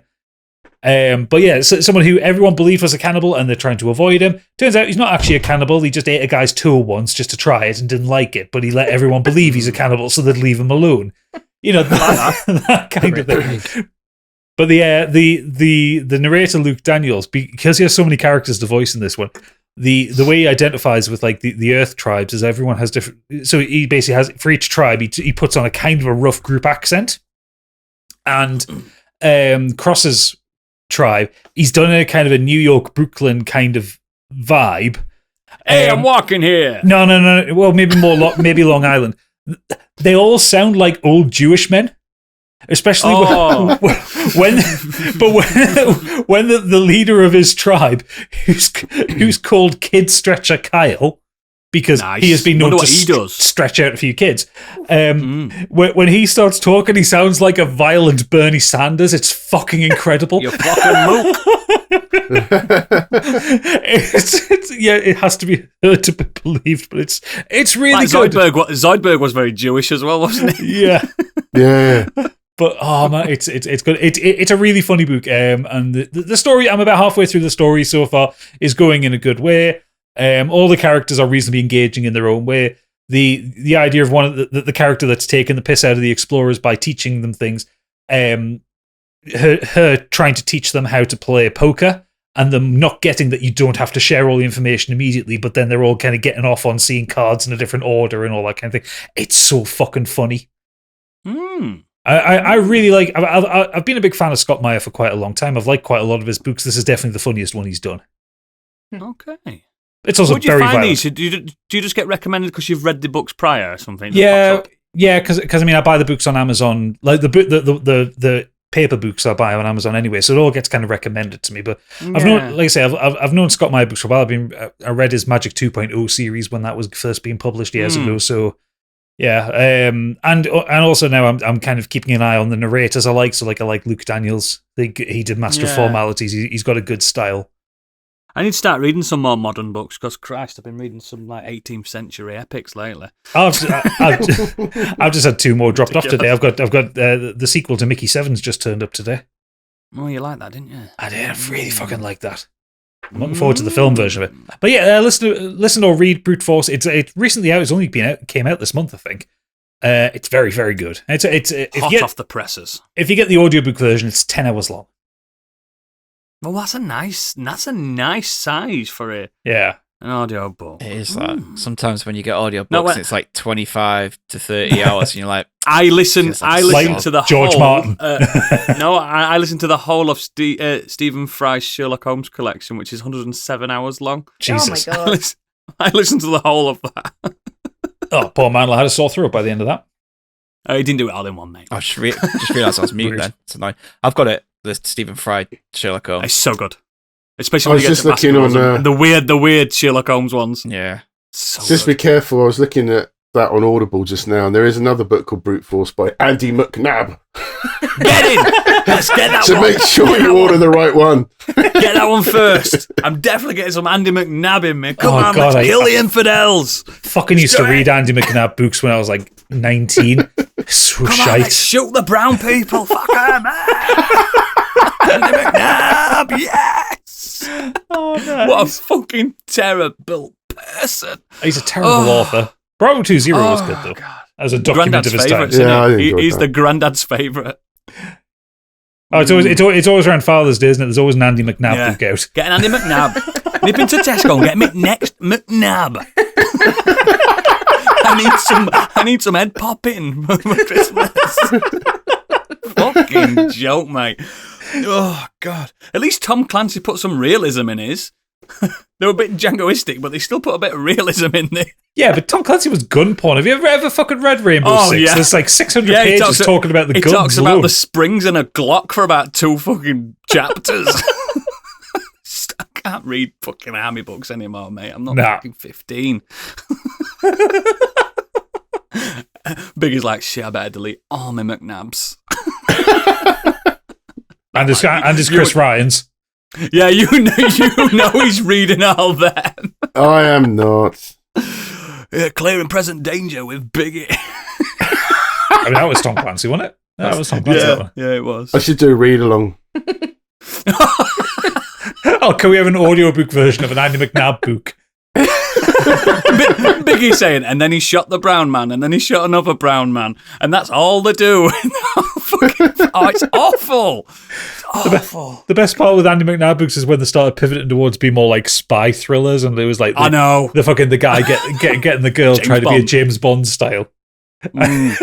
And that man cannot write women at all. But there's no romance to it. Like, at least Fleming had a bit of romanticism to it. Oh, no, didn't he? he's just fucking. It's just killing and fucking. It's just fucking. It's just fucking. Do you know what gets me horny? Killing people. Fucking awful. Let's get on to big regrets. So this is a Patreon pick for the main topic. Stig, what did they have a choice of? Patrons this week had a choice of a fantasy tax write-off, which was imagine you could write off the expenditure on unnecessary things like games and tech, or audit, see what the cost is. Purchasing regrets, what media or tech purchases we regret spending our hard-earned money on. It had to be money laundering, stuff that had a ridiculous budget that was so terrible and unredeemable, you're convinced it was a money laundering scheme. Or celebrity, the life and career of artists that passed too soon. And 88% of the vote went to purchasing regrets. So that is what we're here to talk about. I think the patrons like us being angry about things. I think so too. I think this is going to be more sad or melancholic, to be honest. It's not going to be the vibes that we've had recently, guys. This is going to be less of a vibe. This is... Oh, I don't know. Like, oh, my bank balance. Oh, no. Right. A man. Or maybe a female. Or maybe a man. Female? What are you, fucking the dad from Friday Night Dinner? Yes. Oh, it's so warm. Oh. Yeah. Let's go with Biggie. That man's got regrets. Look at him. Haven't I just? Look at those regretful eyes. Yeah, it's a weird one because I try to be. I regret savvy. nothing. I try to be fairly savvy when it comes to getting tech. I look at reviews and all sorts of things, ask for opinions, you name it. So I don't generally have regret around stuff like that. What was that? Nothing.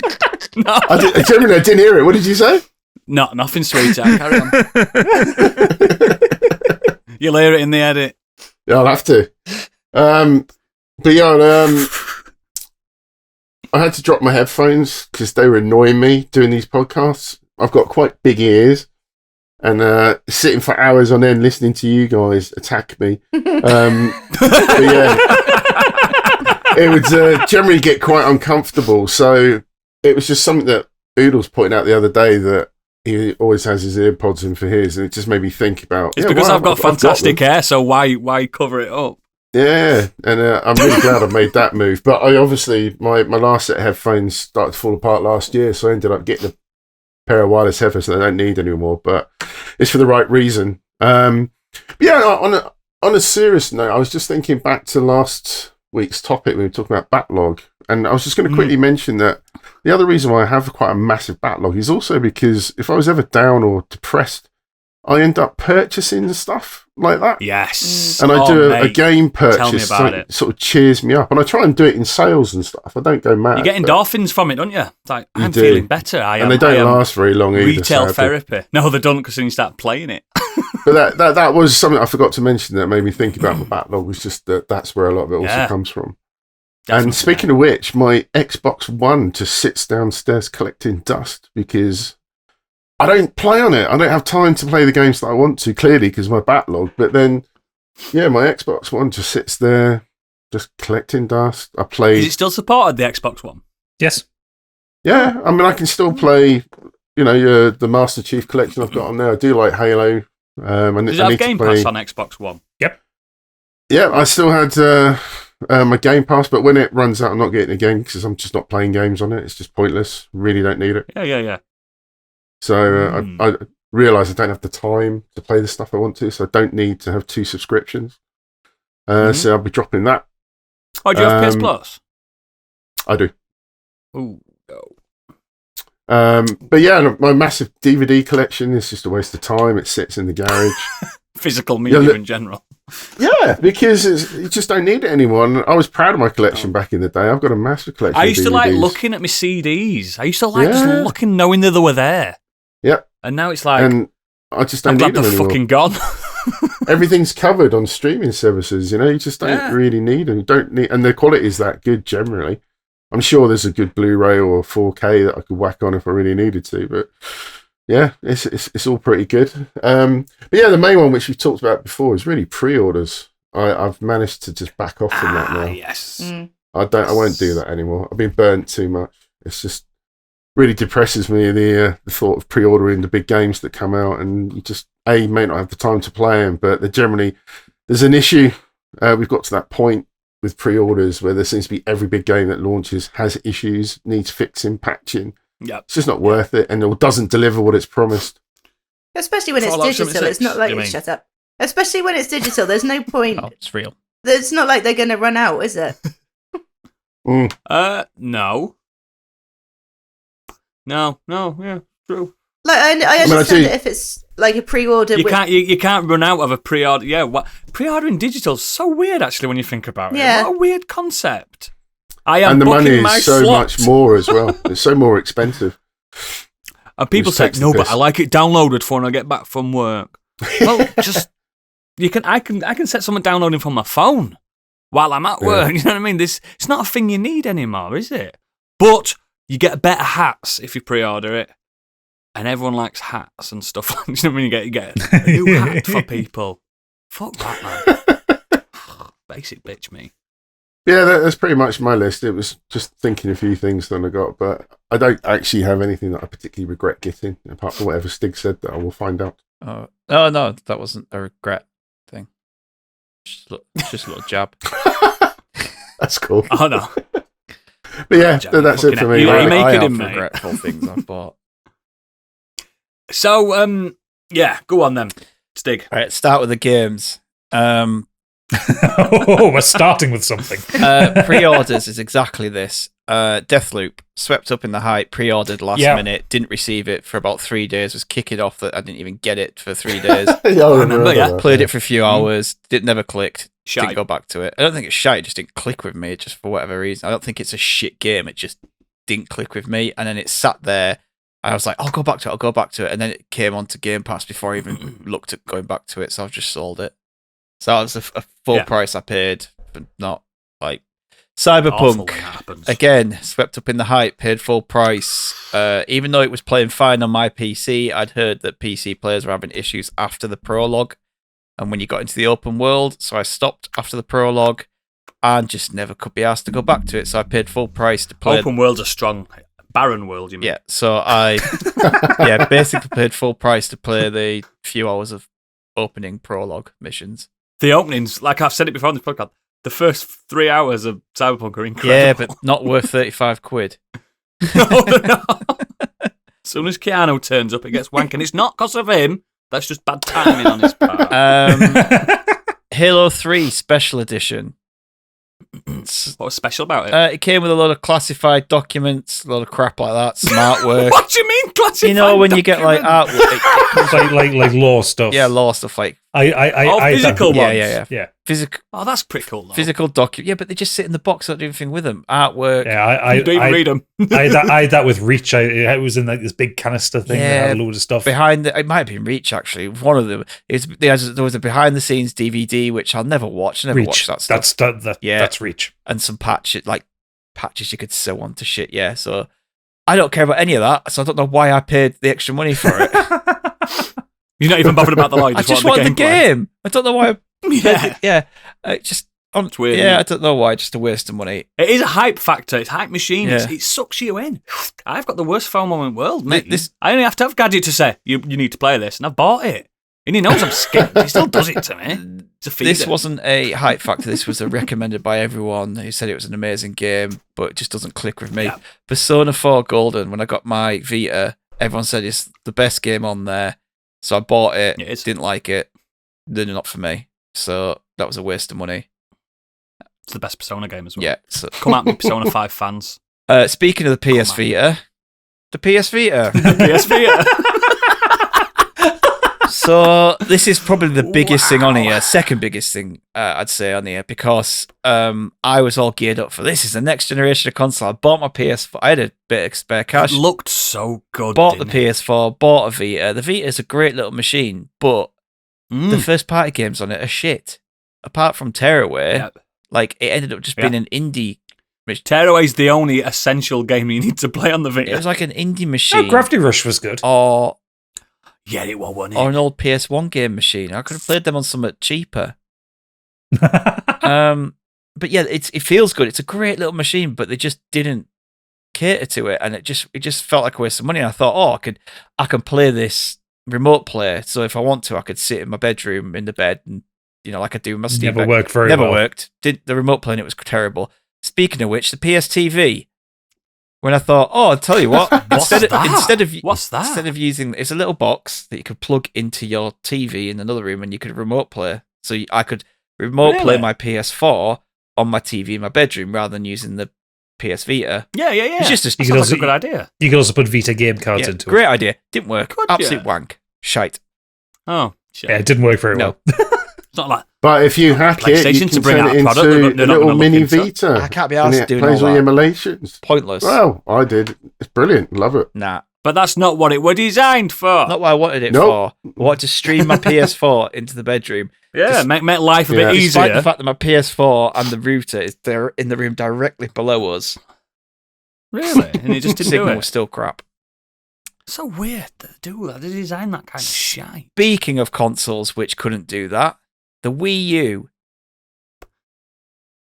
I never got bought one. Never a played Wii one. U, and all I had on it was Mario games, Mario Kart 8, a few Mario Karts, and nothing else. Complete waste of time and money. It's no wonder Nintendo just skipped past this and ported everything onto the Switch from it.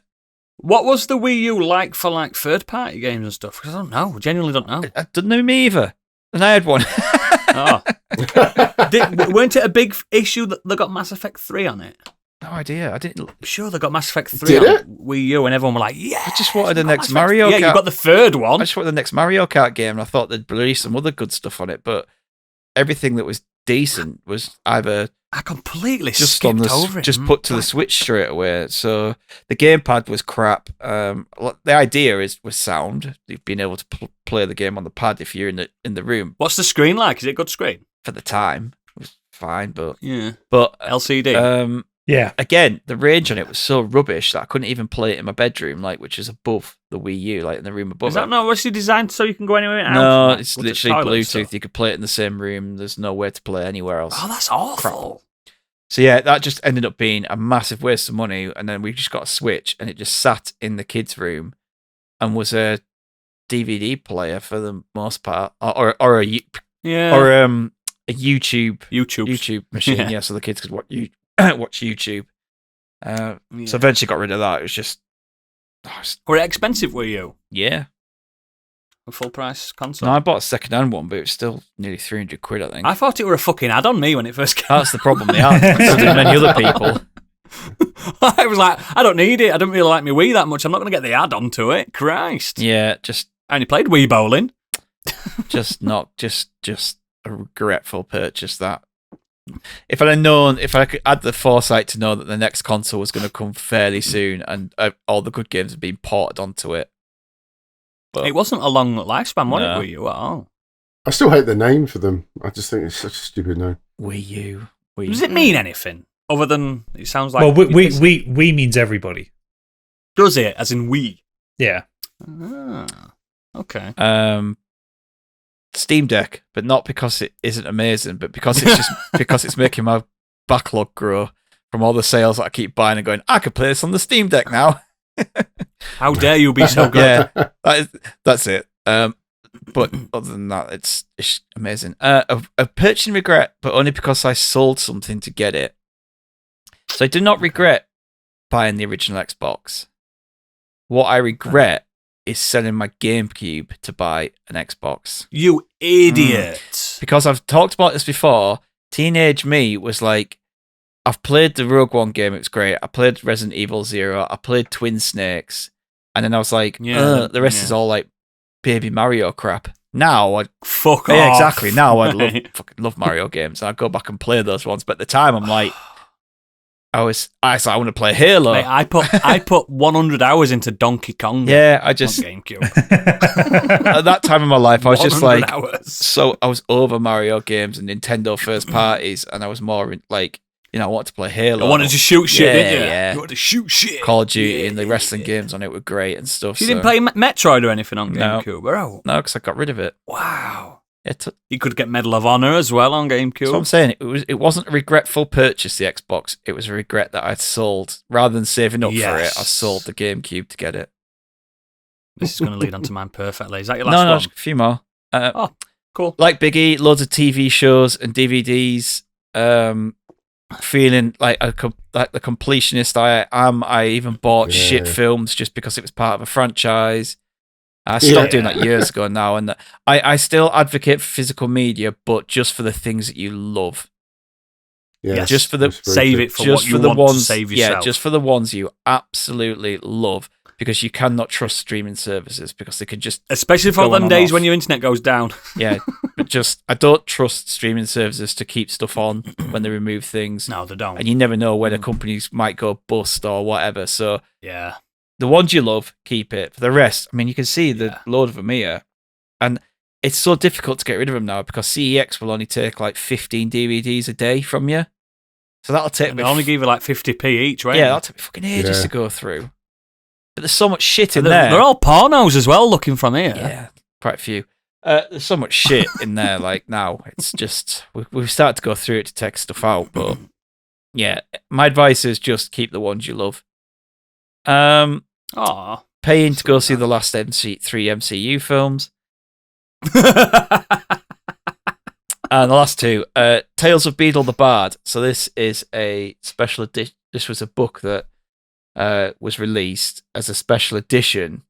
It kind of coincides with the final Harry Potter book. It's a book within that book.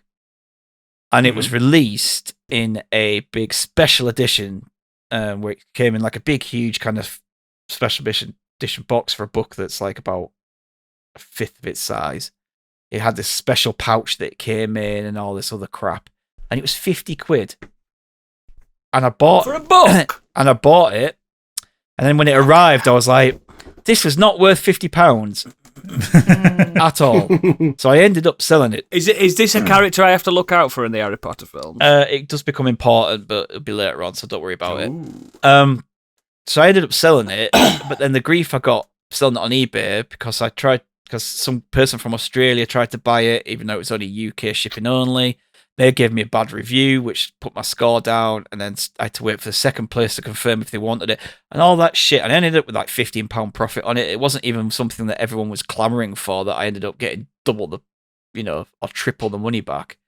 And so the money was 50 quid, waste of money, wasting my time getting rid of it. Just, I've got the book still now, and I bought the one that's like 5 quid. Yeah. And then finally, an iPhone 4. Convinced at the time that I was on the wrong side of the phone wars. So I bought an iPhone 4. I hated it. Moved back to Android. I've never been back to iPhones. Do not like iPhones. Do not like the setup of iPhones. No, me neither. Can't stand them. Yes, so I've always gone. So iPhone 4 was what? 2010, so 13 years ago. Just never been back to an iPhone. I've got an iPhone for work. I do not like it. It's just, I'm not bashing on iPhones because they're great. They're probably really good. The work. Yeah, I just don't like the feel. I don't like the button. I don't like the way it all works. So yeah, I regret getting an iPhone 4 and then I've been stuck in a contract for 2 years. They're so fucking limited as a device. They were back then, especially back then. Worse back then. Fuck off. Yeah. Yeah, the gap's way narrower nowadays. There's not much in them anymore. Yeah. So, but yeah, that leads on. Is that yours? That's done? mine. It's the ones I could think of. Leads on perfectly to mine because the first one I've got is my iPhone 5. I think notoriously not a good iPhone in general. I don't think it was a bad one. Loved one. It wasn't a terrible one. It wasn't the bendy one, was it? No, I think the problem is the 6 was so good compared to the 5 series. The 6 was way better, but by that point, I started getting into the Nexus phones. Remember the Nexus ones? Oh yeah, they were really good. Yeah. So I was like, why bother? Why bother going back? Because I genuinely don't like the restriction on them. But I don't want to go over it too much. I could talk about phones all day. The next one is I once bought a really good friend of mine, a Cliff Richard calendar, and he just threw it away in front of me. And I had to pretend not to be absolutely mortified by that. I would have regret buying that. Yeah, I regret buying it.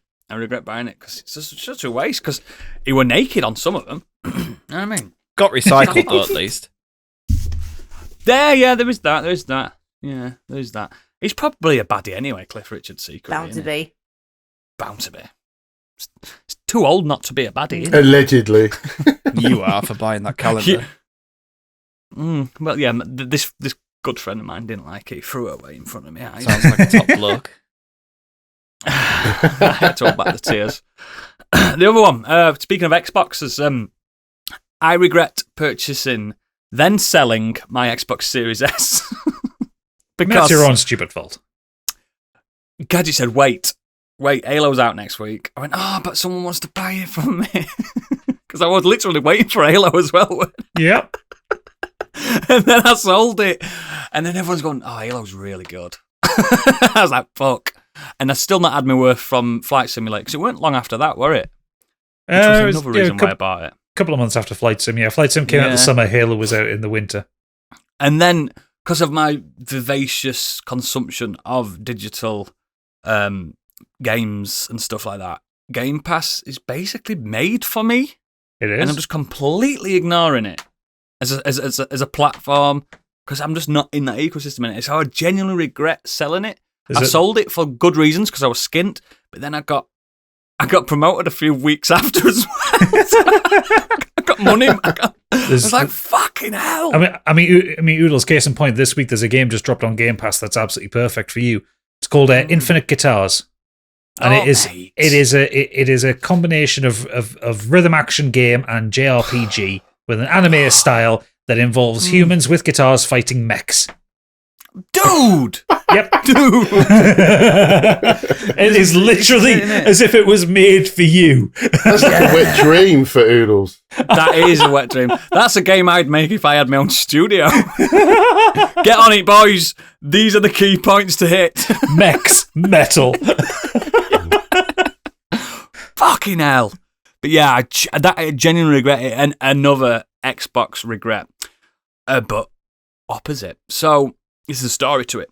Uh-oh. I was with my ex at the time, and it was a good relationship and stuff. It fizzled out, naturally.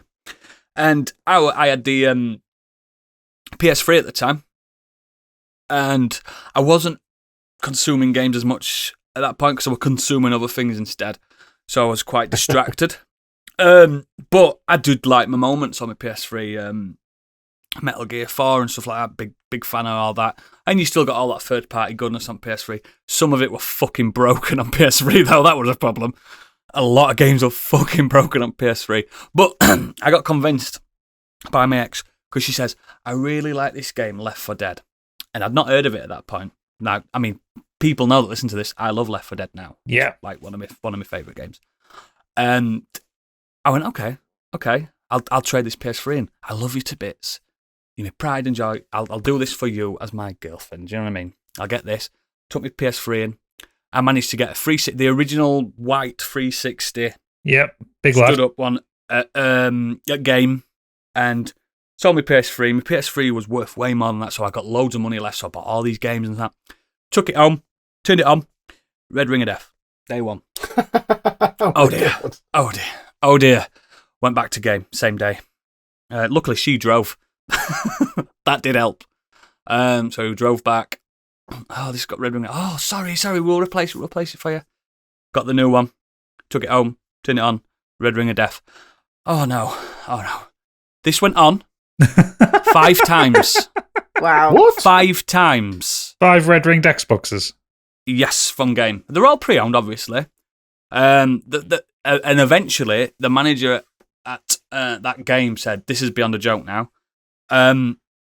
He was annoyed at the people that obviously test consoles when they bring him in and stuff like that. You know what I mean? He was massively on my side. Which it'd be affecting his bottom line because he's paying money out for them consoles. Yeah, exactly. And it's rare for a manager to side with a customer as well. Trust me. But he said, "Look, have one of these Elites. Don't worry about the extra," which is nice because the Elites were good. Yeah, and I got that, and I got me Left 4 Dead, got into that and stuff like that. But the regret is that I went through all that fucking hassle just to do that. Do you know what I mean? Yeah. And I know I technically only purchased one and I got the better deal out of it in the end, but fucking fuel cost for her on a car. That might have led to our downfall as a couple. Who knows? I'm sure there was probably more to it than that. Yeah, the other consumptions were the bigger problem. Yeah, not the fuel Trust consumption. me. Yeah. Another regret that, because I was speaking to my wife about this. She said her biggest regret. No, I didn't purchase her. No. The bigger regret in this house is getting Alexas. They are the worst thing in the world. I fucking hate her. I argue with that fucking person every single day. I'm not a always person. fighting. Well, what It's is not. sentience? I mean, sentience is it's not. sentience. But yeah, I hate it. I hate it to the point now where I'm reliant on it. Do you know what I mean? I'll walk downstairs and go, what's the weather? Do you know what I mean? I've got one here. I've got one here. I've got one downstairs. And guess what? The reason I regret it is because we got a free Google one about last year with Router. Yeah. It's so much better. Really? Oh my God. And it's just in the kitchen, that one. I think it's so much better. More difficult work. Oh no, she's so much more polite. If you tell her to fuck off, she goes, I'm sorry. Yeah, I but will." she doesn't sing you a song if you say, I love you. No, she don't. No, she don't. Tell But Alexa you love her. I'm just always. I've done it. You know me with AI. Oh, she doesn't do funny relationship. farts either. The Alexa, Oh, yeah, she did them. She did 10 in a row for do me some once. farts. I like the wet one that she Do does. a wet fart. Yeah, Alexa's great. Yeah. And you can This play is what I Skyrim mean, on it. I regret it because I'm reliant on it. It's become a thing in my life. Like I'm one of them weirdos that orders from her. You know what I mean? I'll say things to her. I don't trust that. 'Cause So.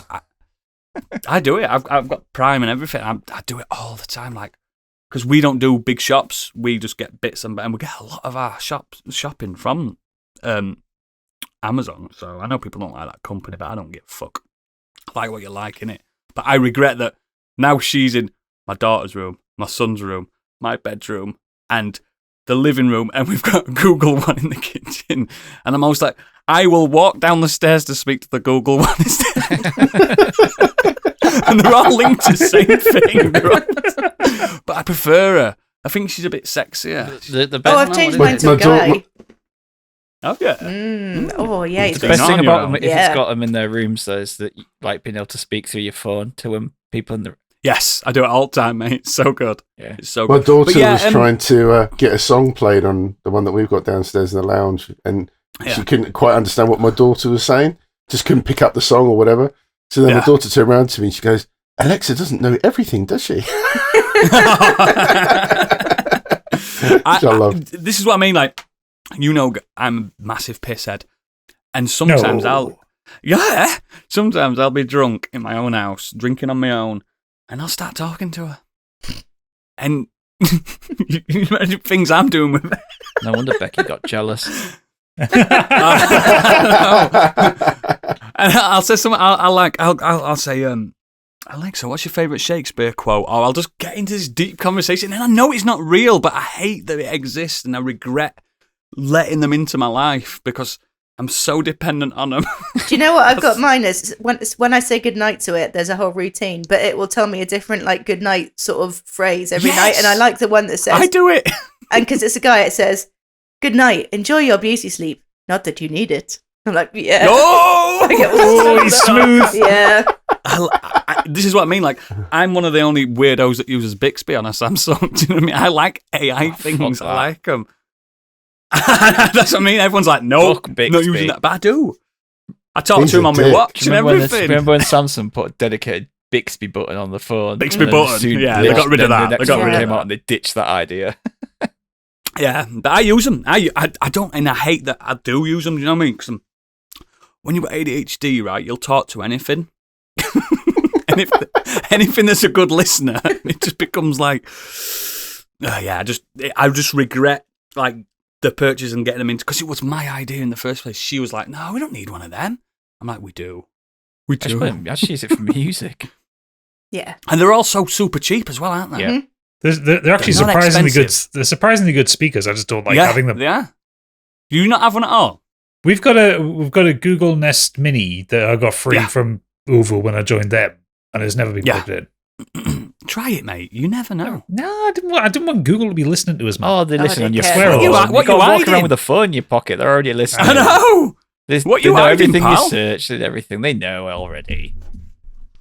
Yeah. I've got one in my Yeah, kitchen. I- When you play a song on it, and it's I can't remember which version it is, but it's got the screen. When you play a song, it will play the lyrics, so you can have a karaoke sesh while you're making your dinner. Oh, So good.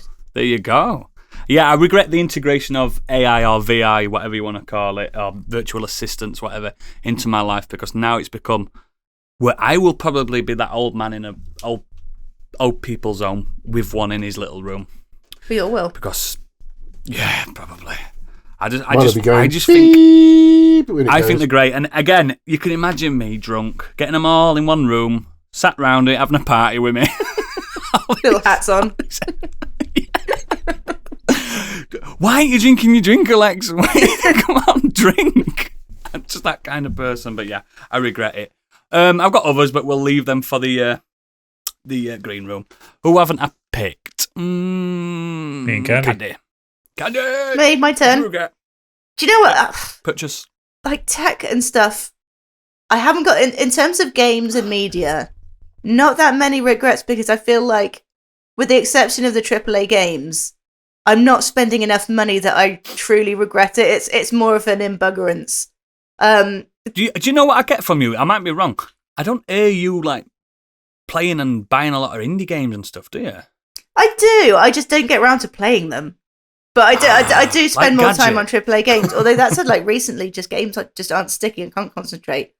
But yeah, that said, I have got a few regrets. One of which is not Fallout 76, but it's an emote pack that I bought for Fallout 76. Come So on. Oh, what? Did you, An come emote on, there's pack. no way What? you didn't buy that Oh, pre-order emotes. with the shitty bag and the helmet.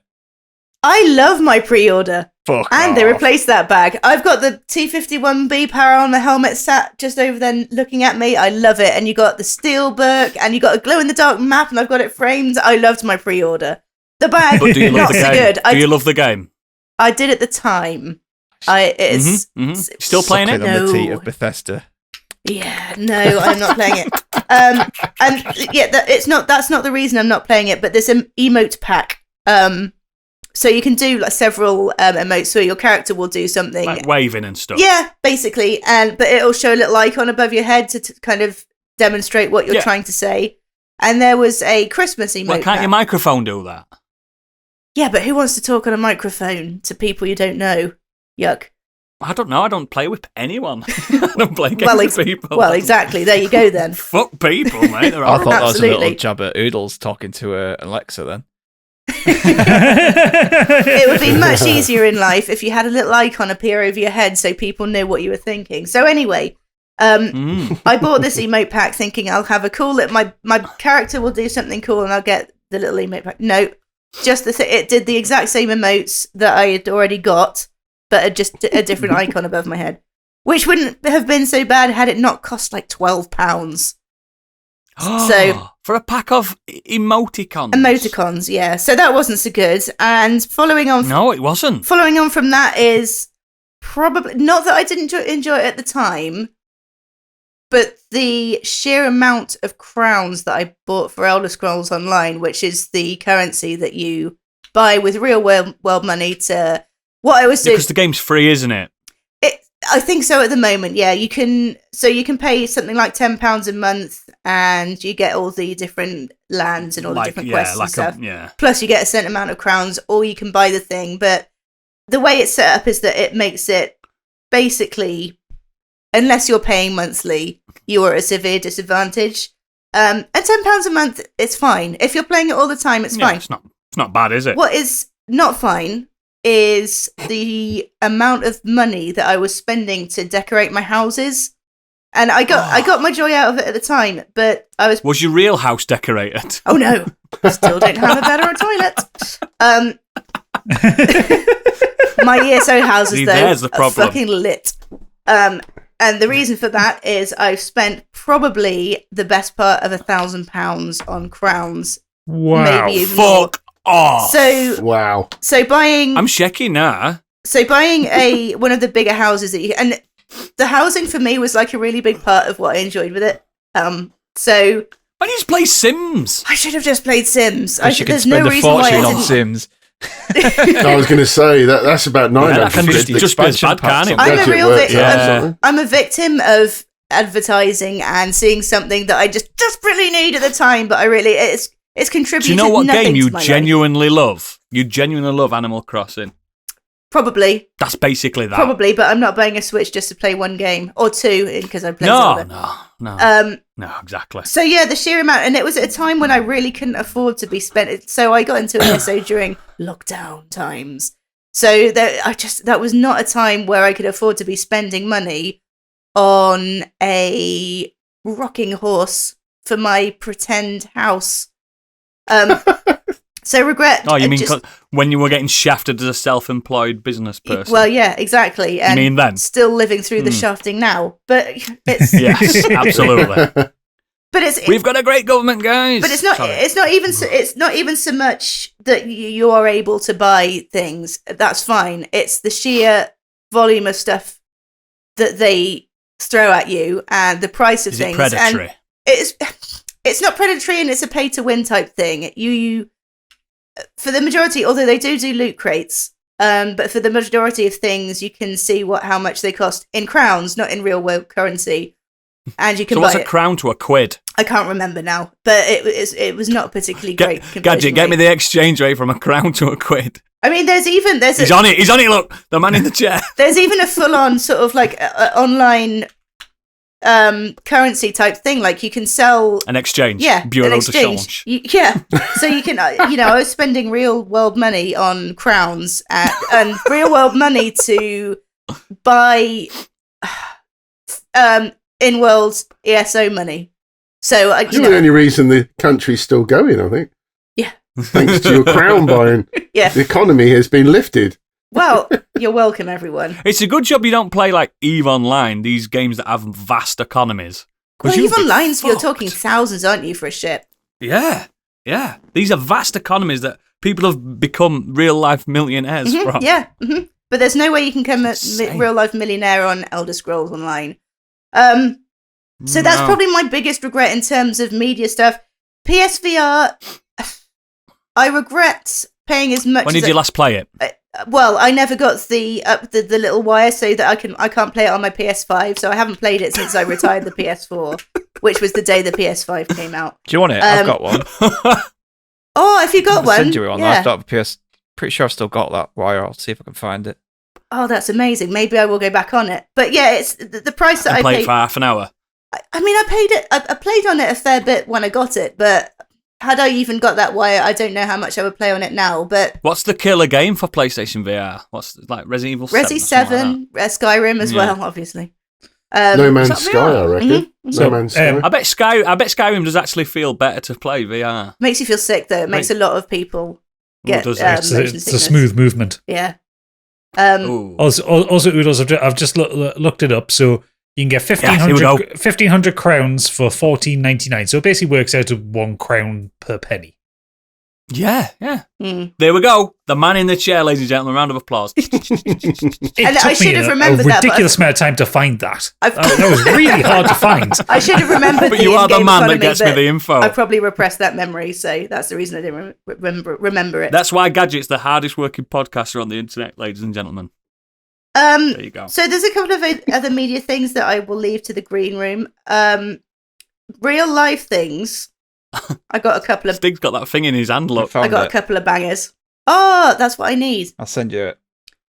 Amazing, thank you. But you better I pay will. him £50 I will report postage back and tell you packaging. how much I'm playing on my PSVR now. I don't even know You where have it to is. pay him 50 crowns. They won't want the I camera. was just They gonna won't say, want you the have to camera give as him well. some It's crowns, been though. shoved to the back of the drawer that I can't sell. Now I've got one here. That's what I'm streaming this off. That's a PlayStation camera that you can see me on. Hello. That's not a bad picture, actually. I know. It's good, isn't it? So real life things. I was looking for a bicycle on eBay. A bike to get me to and from work. Regular bike. Didn't need anything fancy. You regret buying a bike? No, They're because brilliant. let me tell you. Oh, right. I didn't buy a bike. I bought a lowrider bike with the high handles, the thick back tire, You and are. get this, it had a 2-stroke engine on it. Oh, fucking I didn't think where I was going to put this thing. I didn't think that I lived up a hill. Who do you think you are? That's exactly what I thought. That's exactly Where what are I you going to thought. put that? I've been to your flat. There is nowhere to store There is anything. no way to store it, so Holy it ended shit, I'm up looking at one of living. these So now. right, I'll tell you the story. So not only did I buy it on eBay, Can I just... I'm going to send you my doctor's information because I think you've got ADHD.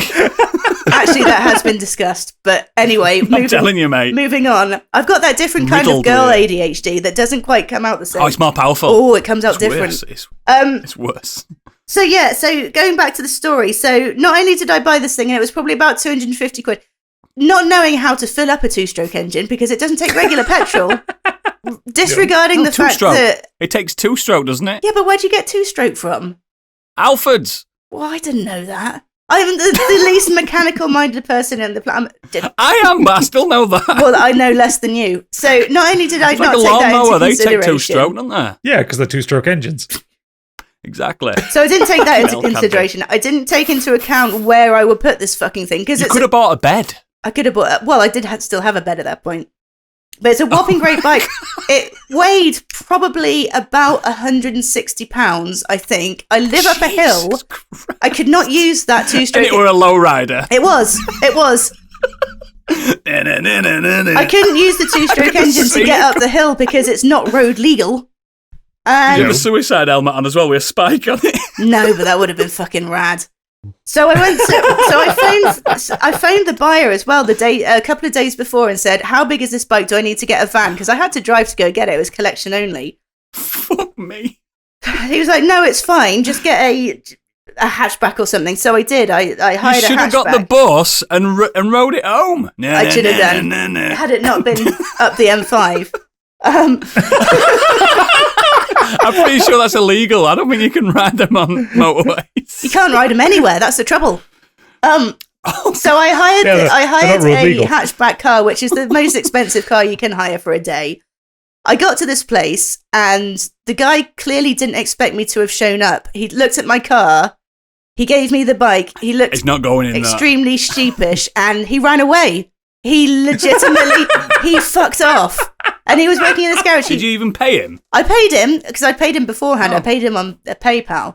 He fucked off Idiot. for ages. He obviously realised his mistake, said I could get a hatchback, and then I actually showed up. So he left me with his work colleagues who were working in a garage. So they had to dismantle this thing. They had to sort of like loosen the handlebars and kind of like jimmy it into this fucking... Oh. There was petrol, two-stroke. There was two-stroke all over the back of this hire car. It's oil, by the way. It's not petrol. Whatever. And it was just a disaster from start to finish. And I got it home, and I was like, I can't lift this thing up. I can't put the Do you handlebars still back. have it? No, I gave it to a guy that owns... Gave it? Yeah. I just needed it gone. I gave it to this guy that owns a motorcycle cafe, and he had it for one day. I'm sure he didn't want it. He rode it for one day and crashed it because I might have forgotten to tell him that the handlebars weren't 100% secure. Oh. Whoopsies. You are the living end. Whoopsie daisy. And then there was another time. clumsy So me. that bike is not the worst purchase that I've made. I can't deal You with your just need a chaos foldable bike, sometimes, can't pal. I should have just bought a Bikes bike. are I never great. did end up with a bike either. And I literally ride a bike every day. It's so good. I live up a hill though. Oh God, no, fuck that. I've Get got a a pedal car. and pop. Get a little motor on it. Nah, Plum, plunk. Yeah, get a plunk. Bling, bling, bling, bling, bling. I got a car. It's fine. Oh. Speaking of cars, I did buy a lemon, but we'll go into that later. Probably the most expensive and most useless, and I literally did not get a penny back on this purchase I made, was, I don't think any of you know this, Gadget might. I bought a Oh, pub. dear.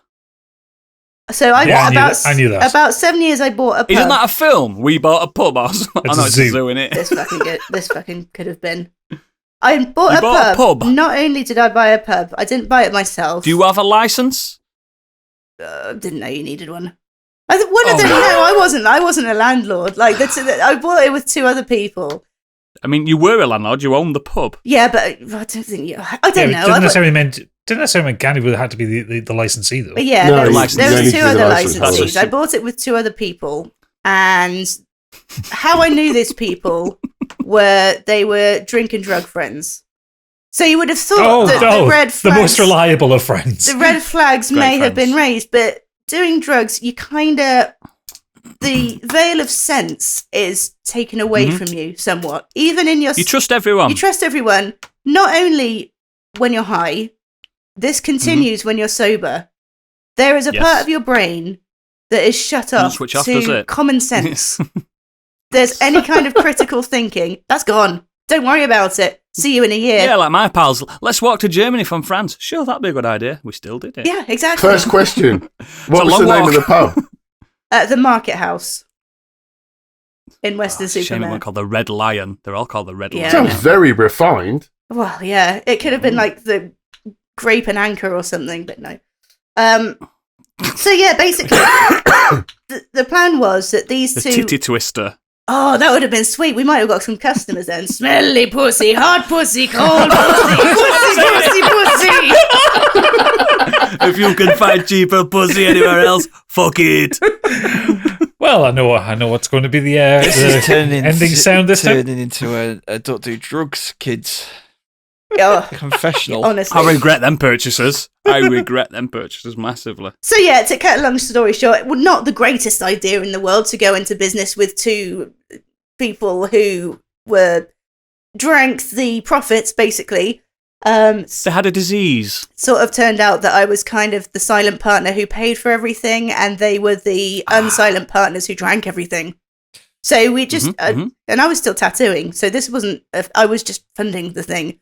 And it turned out that I got to the pub one day, big notice on the front door saying that the locks have been changed because the rent hadn't been paid. And that's the last I saw of it, and about the best part of $5,000. So that was, and that's when Candy's credit rating went down. It is. Down, I'm still working on that credit rating, but that was not a good time in my life. And that's where we'll be hosting our first live podcast at Candy's Pub. Just Google it. It's not there pub anymore. now is a gaming pub, and it's fucking stunning inside. So if we did want to do it, we'll go back and tell them that you own it. Probably could do it. They'd probably be up for that. This is my pub. Go in. This is my pub. My name's on the door. Yeah, I know where we left the drugs. She knows where the bodies are buried. Excellent. Catch it. You regret nothing, you. No, I'm pretty good with things. There have been some things I've regretted over the years. Actually, not so much with like stuff like games and films and that. Although I do remember. Hang on, where was it? I bought on the day of release on PC Castlevania Lords of Shadow. Regretted that one. Not very good at all. Thought it was going to be a traditional Kojima's worst game.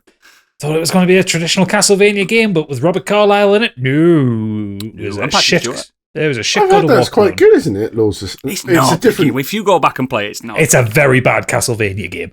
Yeah, isn't it a bit more like Gods of War type than Castlevania? That's all it is. That's all it is. It's literally just God of War with a different colour palette on top. Okay. It's not good.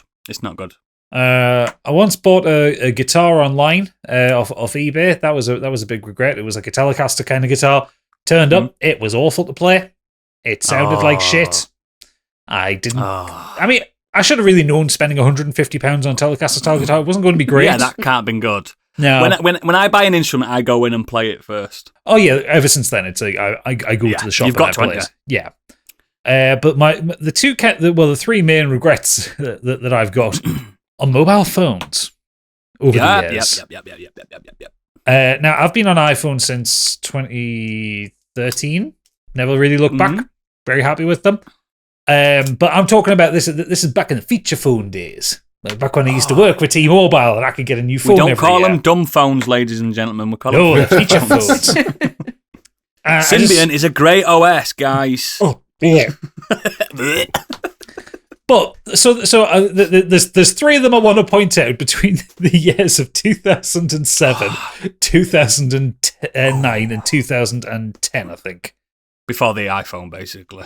Well, before I got into the iPhone. Yeah. Now, the first one, 2007, I chose this over a first-gen iPhone. Which were good. I like the first-gen iPhone. Yeah. It was revolutionary.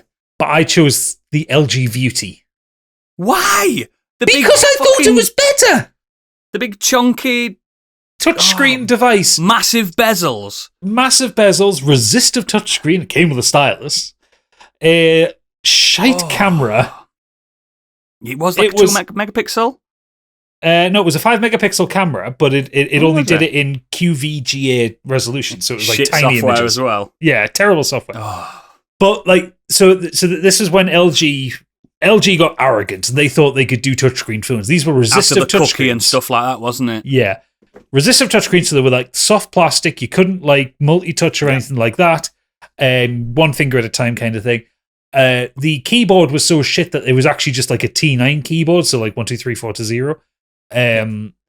But the phone was so limited, and Wikipedia reminded me of this. You could only store 100 calendar events, so if you had anything repeating, they would just stop after a few months. You only store 100 calendar events, and there's only 100 days in a year. Yeah, guys, come on. You could only have 20 text messages on the phone at any given time. Is that the one where you could add a limited amount of contacts as well? Yeah. You were limited to 300 contacts. Fucking hell! Imagine if you were a business owner. Like I'm pretty sure fucking ZX Spectrum came with more storage. I mean, if you think also how like tiny a text message is in storage, it's 2 kilobits. You know, it's tiny. Kilobit, yeah, it's tiny. So yeah, it was just absolutely hampered, and I was stuck with that But you had piece WAP of shit on it. for you. WAP internet, mate. Come on. Oh, what? My God, I forgot about that. You had a bit Oh of no, WAP. it wasn't. Yeah. It wasn't WAP. It was HSDPA. Were it? It was 3G. Oh. Yeah. So you could get as many Gameloft games as you wanted. It would also play DivX VGA video. Fuck off! No way. The file. Yeah, and it was terrible. Absolutely On that tiny little screen. A tiny little screen with the tiniest little speaker you've ever heard. And if you wanted to I plug will headphones, watch episode 1 of Phantom Menace in DivX on my beauty, and I will enjoy it. and if you wanted to use headphones with it, you had to use the ones that came with it because it didn't have a headphone jack where the iPhone Proprietary. did. I should have got the fucking iPhone. The iPhone, do you know what? It had an iPod in it as well. Yeah, an iPod in it. Come on. So then this takes us on to 2009. There were 2 phones in 2009 that I ended up with. Think. You're going to remember these ones. So the first one. So bear in mind, I was working for T-Mobile at the time, so I used to basically get early access to their own handsets. Exclusives back then, didn't they? Yeah. So I got the T-Mobile MDA Compact 5, which was ugly Windows phone. Windows 6.1 Windows professional. phone, yikes. Yeah. 6.1. It was awful. You could change it from green to purple to white to blue. You had your tiles. So good. No. It was before the tiles. It was when you had like a start menu and shit, yeah. It was the old Windows phone. Oh, it wasn't 7.1 with the tiles. Yeah, it was 7.1 with the tiles. This was 6.1. So this was this was released in 2009. Also had a TFT resistive touchscreen. Also used a stylus. Had a 3-inch screen that came out at a whopping 480 by 800 pixels. Calm down. It could do handwriting recognition, but not good handwriting recognition. You put an I in with a dot at the top, it would put a 1 in. It was fucking awful. Yeah, it's because it was in Roman numerals. It had the fucking slowest processor going. It had a tiny amount of RAM. The camera was fucking woeful on it. It would do video at 480p at 15 frames a second. It was like watching anime that you've downloaded off LimeWire. Didn't they have like the Galaxy 2 and the 3GS iPhone at that point as well? No, they didn't have the 3GS iPhone. They started getting the iPhone from the 4. Oh, was it 4? Oh, yeah, it was exclusive to O2. Exclusive O2, yeah, that's it. You had to pay loads of money up front as well, didn't you? It also had a tiny battery, considering it was a smartphone, an early smartphone. So, like, if I was using it, I couldn't get a day out of it. But the best thing 2,000 milliamps, something like that? No, 1,100. Fuck off! Yeah. But the best part was, I couldn't get a whole day's worth of charge out of it or use it because it was so fucking slow and did nothing. Yeah. Typing a text message on it with the little stylus tapping away at the screen, waiting for each character to come in. Oh my God. It was terrible. So, you know, at the end of that year, I got the opportunity to get into the phone, and I thought, you know what, I'm going to upgrade. I'm going to get something that's a bit new, a bit high-tech, a bit different. Fuck my life. I went for the Nokia N900. Dude, everyone knows. Everyone knows. I got it on release day because I work for T-Mobile. So no one knew. No one knew. I was the guinea pig. So the Nokia that It on the single-handedly pop-up killed keyboard? Nokia, didn't it? It might have. Yes, it was one that had a slide-out keyboard. Yeah. This It was the phone that destroyed Nokia before they got bought by Lenovo and stuff. Yeah, it was the Nokia that got rid of Symbian, and it was a big advertising point because it went to a Linux-based original OS developed for it was Mimo 5. Again, really fucking slow, really shite, really hard to use with a fucking resistive touchscreen. No one was putting proper touchscreens in because the fucking iPhone. Everyone went with it. Well, the iPhone's so Didn't have a expensive patent because on it's it. got a glass screen. No, the other people had them, but. Did they? Remember when the first iPhone came out, like people balked at the fact it was a £500 phone. Like, who's going to pay £500 for a phone? Yeah. So everyone was trying to do the iPhone thing for cheap. £1,300. Everyone was trying to do the iPhone thing for cheap, but that meant you couldn't have like a multi-touch display. You had to have like a fucking and a decent processor. Yeah. Nah, this was shite. It was awful. It was slow. It was clunky. It barely worked. Again, shite battery. The GPRS radio didn't work. So if you got 3G, you were fine, but if you went down to 2G, it just didn't fucking work at all. It was overly complicated. The camera was bollocks. Sound quality was bollocks. The keyboard was god awful. Like, I don't have the biggest thumbs in the world. I struggled to type on it. The Bluetooth didn't work. It was one of the worst phones I've ever had. And then after that, 2010, I went to an iPhone fucking 4, and I never looked back. At least they work, don't they? They work. They worked. They might be boring and they might not be the most exciting phones, but they fucking worked. They always work, yeah. And because everyone in the world's got them, there's always support. There is. My God, not Nokia were on a fucking run of awful shit back in those days. I'm sure that was the phone that sent them off, and then they went into like liquidation. And then Lenovo went, "Nah, we'll buy name. We'll buy the name. We'll sack everyone, but we'll buy the name." Nokia. They had a few more after that because I somehow convinced Kate to get an N98. Oh, wow. Which was like basically like an upgraded version of the one Gadget was just on about. Yeah, because it looked like because it's Nokia, wasn't it? And it, Nokia. It had the best ringtone going. But Nokia were, throughout the 2000s. Kings. Yeah, they were kings, weren't everyone they? wanted a Nokia. Oh yeah. And it was like, this is a cheaper version. N98. This is Nokia's smartphone, and it's cheaper than an iPhone. I was always on the fringe. When everyone were enjoying Nokias, I was Motorola. It wasn't that bad, You know what really. I think Kate quite liked it, but I think she was. By that point, I think I had Blackberries. Right. I think I was a Blackberry I think guy. she was happy to see the back of it eventually. What phone do you recommend now, Oodles? What phone? Galaxy Ultra.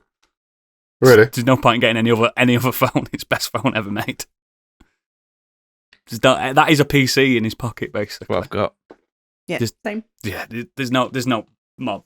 Am I the only one here that doesn't have a S22 Ultra? Oh, mine's a You're 21. an idiot. Also, I do actually love that it comes with the stylus. Yeah. I love it. I love a stylus, especially when you're doing photo. Like you could just. Yeah. Yeah. Yeah. If not that, I love it on my you skint, Surface. get a Pixel. If you skint, get a Pixel. Pixels will do. If you skint. Jesus Christ, those I just went through like a run of like a bad luck run of phones. Like before I had the LG View-T, I had the Sony Ericsson W810i, which was a banger of a phone. It was a brilliant little thing. I remember that. And then I went to the LG View-T, and it was just 3 years of shite. I loved the few years that Sony Ericsson were riding high with the Walkman phones. That were a good. Yeah, exactly. That were a good That's time why I to went have a phone. No, I went to from my iPhone. I think went to an S5, and then I went to a Sony for Xperia. S5 were And good. then I went to S5 were good. Xperia's are and then good. I went to an if you like cameras. S8, then S10, then S22. Yeah. Not sure why. S8's I'm probably not sure why it went still from my 10 to favourite design 22, Samsung but phone. Weird naming conventions in it. But I like my let's get away Motorola from phones. Razors. They were cool. Get a new one if you want, mate. Only about $1,000. Yeah. And the Don't screens Right. break after a few hundred. And the screens opens. break after. Yeah. Only a few. Have we got any feedback? Do people regret shit? Yeah, we do. We have some regretful feedback. Lee Davies has said, "This is a bit niche, but the purchase I regret most is buying the Korg Volca keys. It was my first synth, and within a week of buying it, I had upgraded to a Korg monologue. Should have bit the bullet and gone straight to the monologue. Yes, you should have, because the Volca is shite. And I have the I have the baby version. The keyboard next to me is a mini log. I have the baby version of the monologue. Coassolator, mate. Big one. Remember the fucking... The Chaos Pad. Yeah, that's it. Be it for your Enter Shikari vibes. Yeah. Keyboard nerds. Yes. That F King guy has said, in 2016 I bought a Lenovo gaming laptop to edit videos on. 800 quid's worth of super graphic card power, stereo sound, and fancy light-up keys. I'd researched online, and it was a top mid-range choice for doing the task, apparently. Lenovo was a solid choice for me. My previous laptop was made by them, and it was still doing all right, just a little slow with rendering hour-long files, and struggling to keep up with the edit workload I'd got. In fact, I still use it today to play emulated games or foreign DVDs on occasion. The new one was great for about a month, and then it kept updating, despite turning auto-updates off, crashing, and stalling for long periods of time after starting up. Then a few months later, the keyboard would freeze up, and you'd have to restart the whole system with the power-off key, losing any work that hadn't been saved. Thank the tech gods for autosaves. Turns out this one laptop had a glitch that didn't sit well with a recent Windows update, and just happened. No other explanation why, it just did. I continued on though. That problem sorted itself eventually, and besides occasional issues with crashes and continuing to update automatically, it was okay.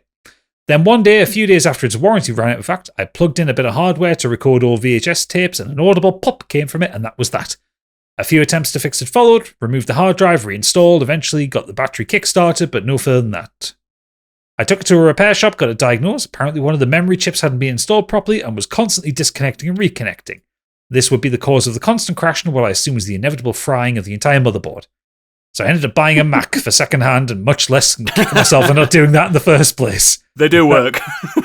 That Lenovo, nearly $1,000's worth of equipment, just went up in the trash. I love my VivoBook. Every Asus laptop I've had has been really good. Yeah, I've liked it. But, I've got Asus or whatever they're called. Asus, whatever. But my VivoBook's fucking fantastic. Asus. I really like the Surface. Asus. Yeah, Surfaces are good. But I do like Macs. I am not Mac money, me. I ain't got big Mac money. Not many people do. Mate. No, I would love one. I mean, the Mac I've got from work to do my work on, it starts at like 2,800. Yeah, it's one of them things though. Like you can rag all you want about iPhones, but Apple make best laptops and best tablets, don't they? Yeah, by a million miles. That's the only Apple product I've got is my iPad Pro. iPads are phenomenal. Yeah. Mm-hmm. They're incredible. Fucking Galaxy fucking tabs are shite. Bless them, Samsung. They're trying. They're trying. And failing. The new Samsung Galaxy tabs are supposed to be really good, but no fuckers buying them because they're not an iPad. How the fuck buying them? I just bought 2 Fucking get for the kids. What, iPads or Galaxies? Galaxies for the kids. I'll get into it in the green room. Oh, that doesn't Fuck count. off, That's for the kids. Kids are fine. They're just on TikTok and Roblox, mate. That doesn't mean anything. That's all they do. Any more? Yeah, Xenos has said, I think I'm fortunate. I've never bought a major piece of tech that ended up being a bad idea, but I'm still pissed off about the game Dark. I've mentioned it on the podcast before. I'm not doing the whole rant again. Fair enough. Which one's Dark again? Is it that FPS? Wasn't that Black? Yeah, it's Black. Oh, yeah, Black. That's Black. Black were good, though. Black were great. Dark is a unique stealth action game with RPG elements when you take on the role of the ultimate hunter, a vampire. I remember him telling us about that. Yeah, I've seen that box art before as well. Ambush your enemies from the shadows, roam in the darkness, and use powerful vampire skills to dispatch your opponents. Nah. I'm looking at the screenshots now. It looks a bit shite. A nice 41% dark, on Metacritic. Woo! Yeah, on 360, yeah. So, sweet. No. Okay. Robotic Monkey up here. Oh, this one will go well with you, Stig. Limited edition of Halo 4. I was a big fan of the Halo franchise up to that point, and I was excited to see if 343 could pick up where Bungie left off. And the answer to this is very much no. The game was a bit of a stinker, the plot was awful, which is pretty damning considering the woolly plot of the other Halo games. The levels were mostly long, empty box canyons with little pockets of gameplay sprinkled about. The new enemies were all asset flips from the other Halo games. Multiplayer was a messy rehash of the previous games, but was plagued with matchmaking problems and pretty much zero balancing. The game and the art book all got pushed back into the metal box it came in and was pushed under my bed, where it served as a reminder every time I saw that pre-orders and limited editions are both very bad ideas. Don't do them. Don't do it. Don't not do it. No. Rob Shack has said, hardware regrets. The Xbox 360 HD DVD player. Someone bought one. I didn't know anyone bought that then. I didn't know. He genuinely picked the wrong side. He did. Software regrets. Almost all AAA games I've bought on launch. Just fucking wait. Also buying... Oh, you're going to love this one, Noodles. Also buying the Legion of Dawn edition of Anthem on launch. I bought that and played it in first day. I beat that game in one day and I took it back and lost a $5. The HD DVD, like, I don't understand how that didn't win because the naming convention is so much more obvious. It's better than Blu-ray. It was a separate box but on the Xbox, wasn't it? The actual format, there's two formats came out. Sony backed Blu-ray, and then Microsoft they backed HD DVD. But I don't understand how Blu-ray won over HD DVDs when it was such a strange name. Because innit? people still call it to this day Blu-ray DVD, and it drives me insane. It's one of those pet peeves. It's not that, is it? It's a Blu-ray disc. It's not a fucking DVD disc. Yeah, but HD DVD is simple. This is a high definition DVD. It's a clever name, innit? I don't understand how that didn't take off. Wasn't it because the porn industry backed Blu-ray? It's wherever the porn industry goes. And also, the PlayStation had one built in. The PlayStation was the cheapest Blu-ray player going. I just think that in terms of the whole format in general, I would have thought, and Sony have had a bad history of backing the wrong side formats before. So yeah. That just made me think I've as not well. used When a you buy Blu-ray a 4K, until I got a PlayStation. when you buy a 4K film, you get a Blu-ray with it as well. I don't understand that. Do you? Yeah, I've got a 4K Lord of the Rings. Maybe I have. There's loads of discs in that. Some Blu-rays you buy come with a digital download as well, but it's like through some proprietary thing. I've got 4K movies have a Blu-ray version inside as well, and you're like, why? I don't need it. That's not what I bought it for. You might not have a 4K telly, but why would you buy one if you ain't got that? I've got Blu-ray that came with a DVD and a digital download, which you can't access anymore because Ultraviolet thing got shut down. So, Ultraviolet, I remember that. Yeah. Right. Moving on. Tig says I bought the 13 remake at launch. Poor Tig. And he also bought 13, the French shooting game. Yeah, which was but the remake. Yeah, the original was good. The remake was fucking balked. Is it not? All right. It's good now because they released a remake of the remake and fixed it. Like it wasn't just a patch. Again. It wasn't just a patch that they put out to like fix some like bugs or whatever. They completely redid it. Really? Oh yeah. So good, that original one on PS2. It was fucking so good. He also bought Battlefield 2042 at launch. Biggie won't admit that regret. Well, Biggie didn't buy it; he won it. Oh no, he won it, didn't he? Still a waste of a win. Still hurts. Still put 80 hours into it. He still had to retweet that. So much. It hurts so much that he put 80 hours into it just to check. Yeah, just to check, just in case one day it might have been good. It was the only one we were still playing. Oodles, this next one's going to hurt you a bit. Nimrod Hickser says, "Dear mortgage extortions. Whilst I don't regret the purchase and it's not media related, my contribution is our mortgage. It's 2008. Our previous deal has come to its end and it was time to sign a renewal with the good people at the Teachers Building Society. We prefer a fixed rate and duly signed for a 5-year fixed rate deal and went about our business. A few short weeks later, the global economic collapse hit and interest rates fell sharply and stayed historically low for the entire period of the mortgage. It cost us thousands. Guess who else is currently going through that? Me. And it's fucking killing me. My mortgage is due in November. The amount of times I've been on at NatWest, mate, I have had so many Zoom meetings with NatWest this month alone. It's ridiculous. I don't even call her Miss whatever her name is. I call her by her first name. Yeah. I was dropped at our last mortgage and we got a really good deal. Yeah, you also live in a house that apparently you only pay like 50 quid a month for electric as well. You've got some kind of witchcraft where you live, mate. Fuck knows what you're doing. He's rigging it up to a fucking lamppost, isn't he? This guy here. Got lots of hamsters. Yeah, I'm kind of dreading. That's why he's got Springer Spaniels, man. He's got little treadmills. I am actually kind of dreading when our mortgage comes up because it's coming up this year, so... Mate, I fucking hate it. It kills me. I can't sleep. Do you know what the worst part is honestly. as well? Please become a patron. It's the fee as well that you have to pay on top. I'm like, Well, I'm like, everything. Oh, it's a I'm scam. not. It's like, well, I can't afford this fee, so now I'm going to have to add that into my mortgage costs. So I'm going to have to borrow another like £1,000 on my house just to fucking buy this. So it's just an extra £1,000 on. And imagine if you were a person that had like Candy's just for credit you, rating. No just for chance. this guy, this mortgage broker, to fill some fucking forms and I could do myself. I know. It pisses me off so much. Like, I can do everything else in my house online. I could do all of my insurance. I can do all this, all that. Why can't I look for mortgages online myself and just do it like that? No, I have to go. I'm thinking about renting me and think, fuck it, I'm going back to renting. Anyway, moving on with one more, and again, Sorry. Oodles, this one might hurt you a little bit as well. Oh god. It's from Angry Kurt. He says, "I think this will prove to be a controversial pick, maybe even more so than Rocky, but I have justifiable reasons." No, you don't. The Nintendo DS. Fuck off! It's an incredible machine. I was already quite late to getting one, and I was itching for Pokemon experience again, so I picked up one. It was also about 10 when it came out. So I picked one up with Pokemon Black from CEX. I had fine time with Pokemon, and I also bought and enjoyed the Super Mario Brothers and Phantom Hourglass games on there, but after those, I can't remember playing anything else on it. And if I did, I could have played it later on my 3DS.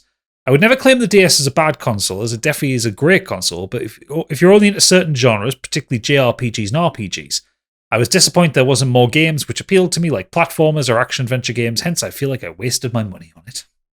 There's so many platformers on DS. There's so many gadget. Them Castlevania games on DS are incredible, aren't they? Yeah, they are. So good. And Which is really weird that I've been playing them on a PS5.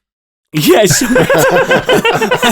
And then you've got a load of Metroid games, loads of Mario stuff.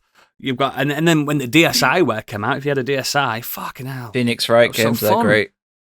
Phoenix Hotel Wright, Dusk, yeah. that was a great game. Hotel Dusk, yeah. You held it like a book, didn't you? I tried to get that running on It the was- Steam Deck, but it doesn't really work. Oh, have to so hold good. the- There were loads of good, like visual, like interactive novel ones and stuff. DS is so good, and 3DS is even better. Even Dr. Kawashima's brain training. I love that. I used to do it every day. It didn't help. No. It's a nice little distraction, though, while you're on the bus. I think it had a disclaimer somewhere. Yeah, Yeah, that's all the feedback.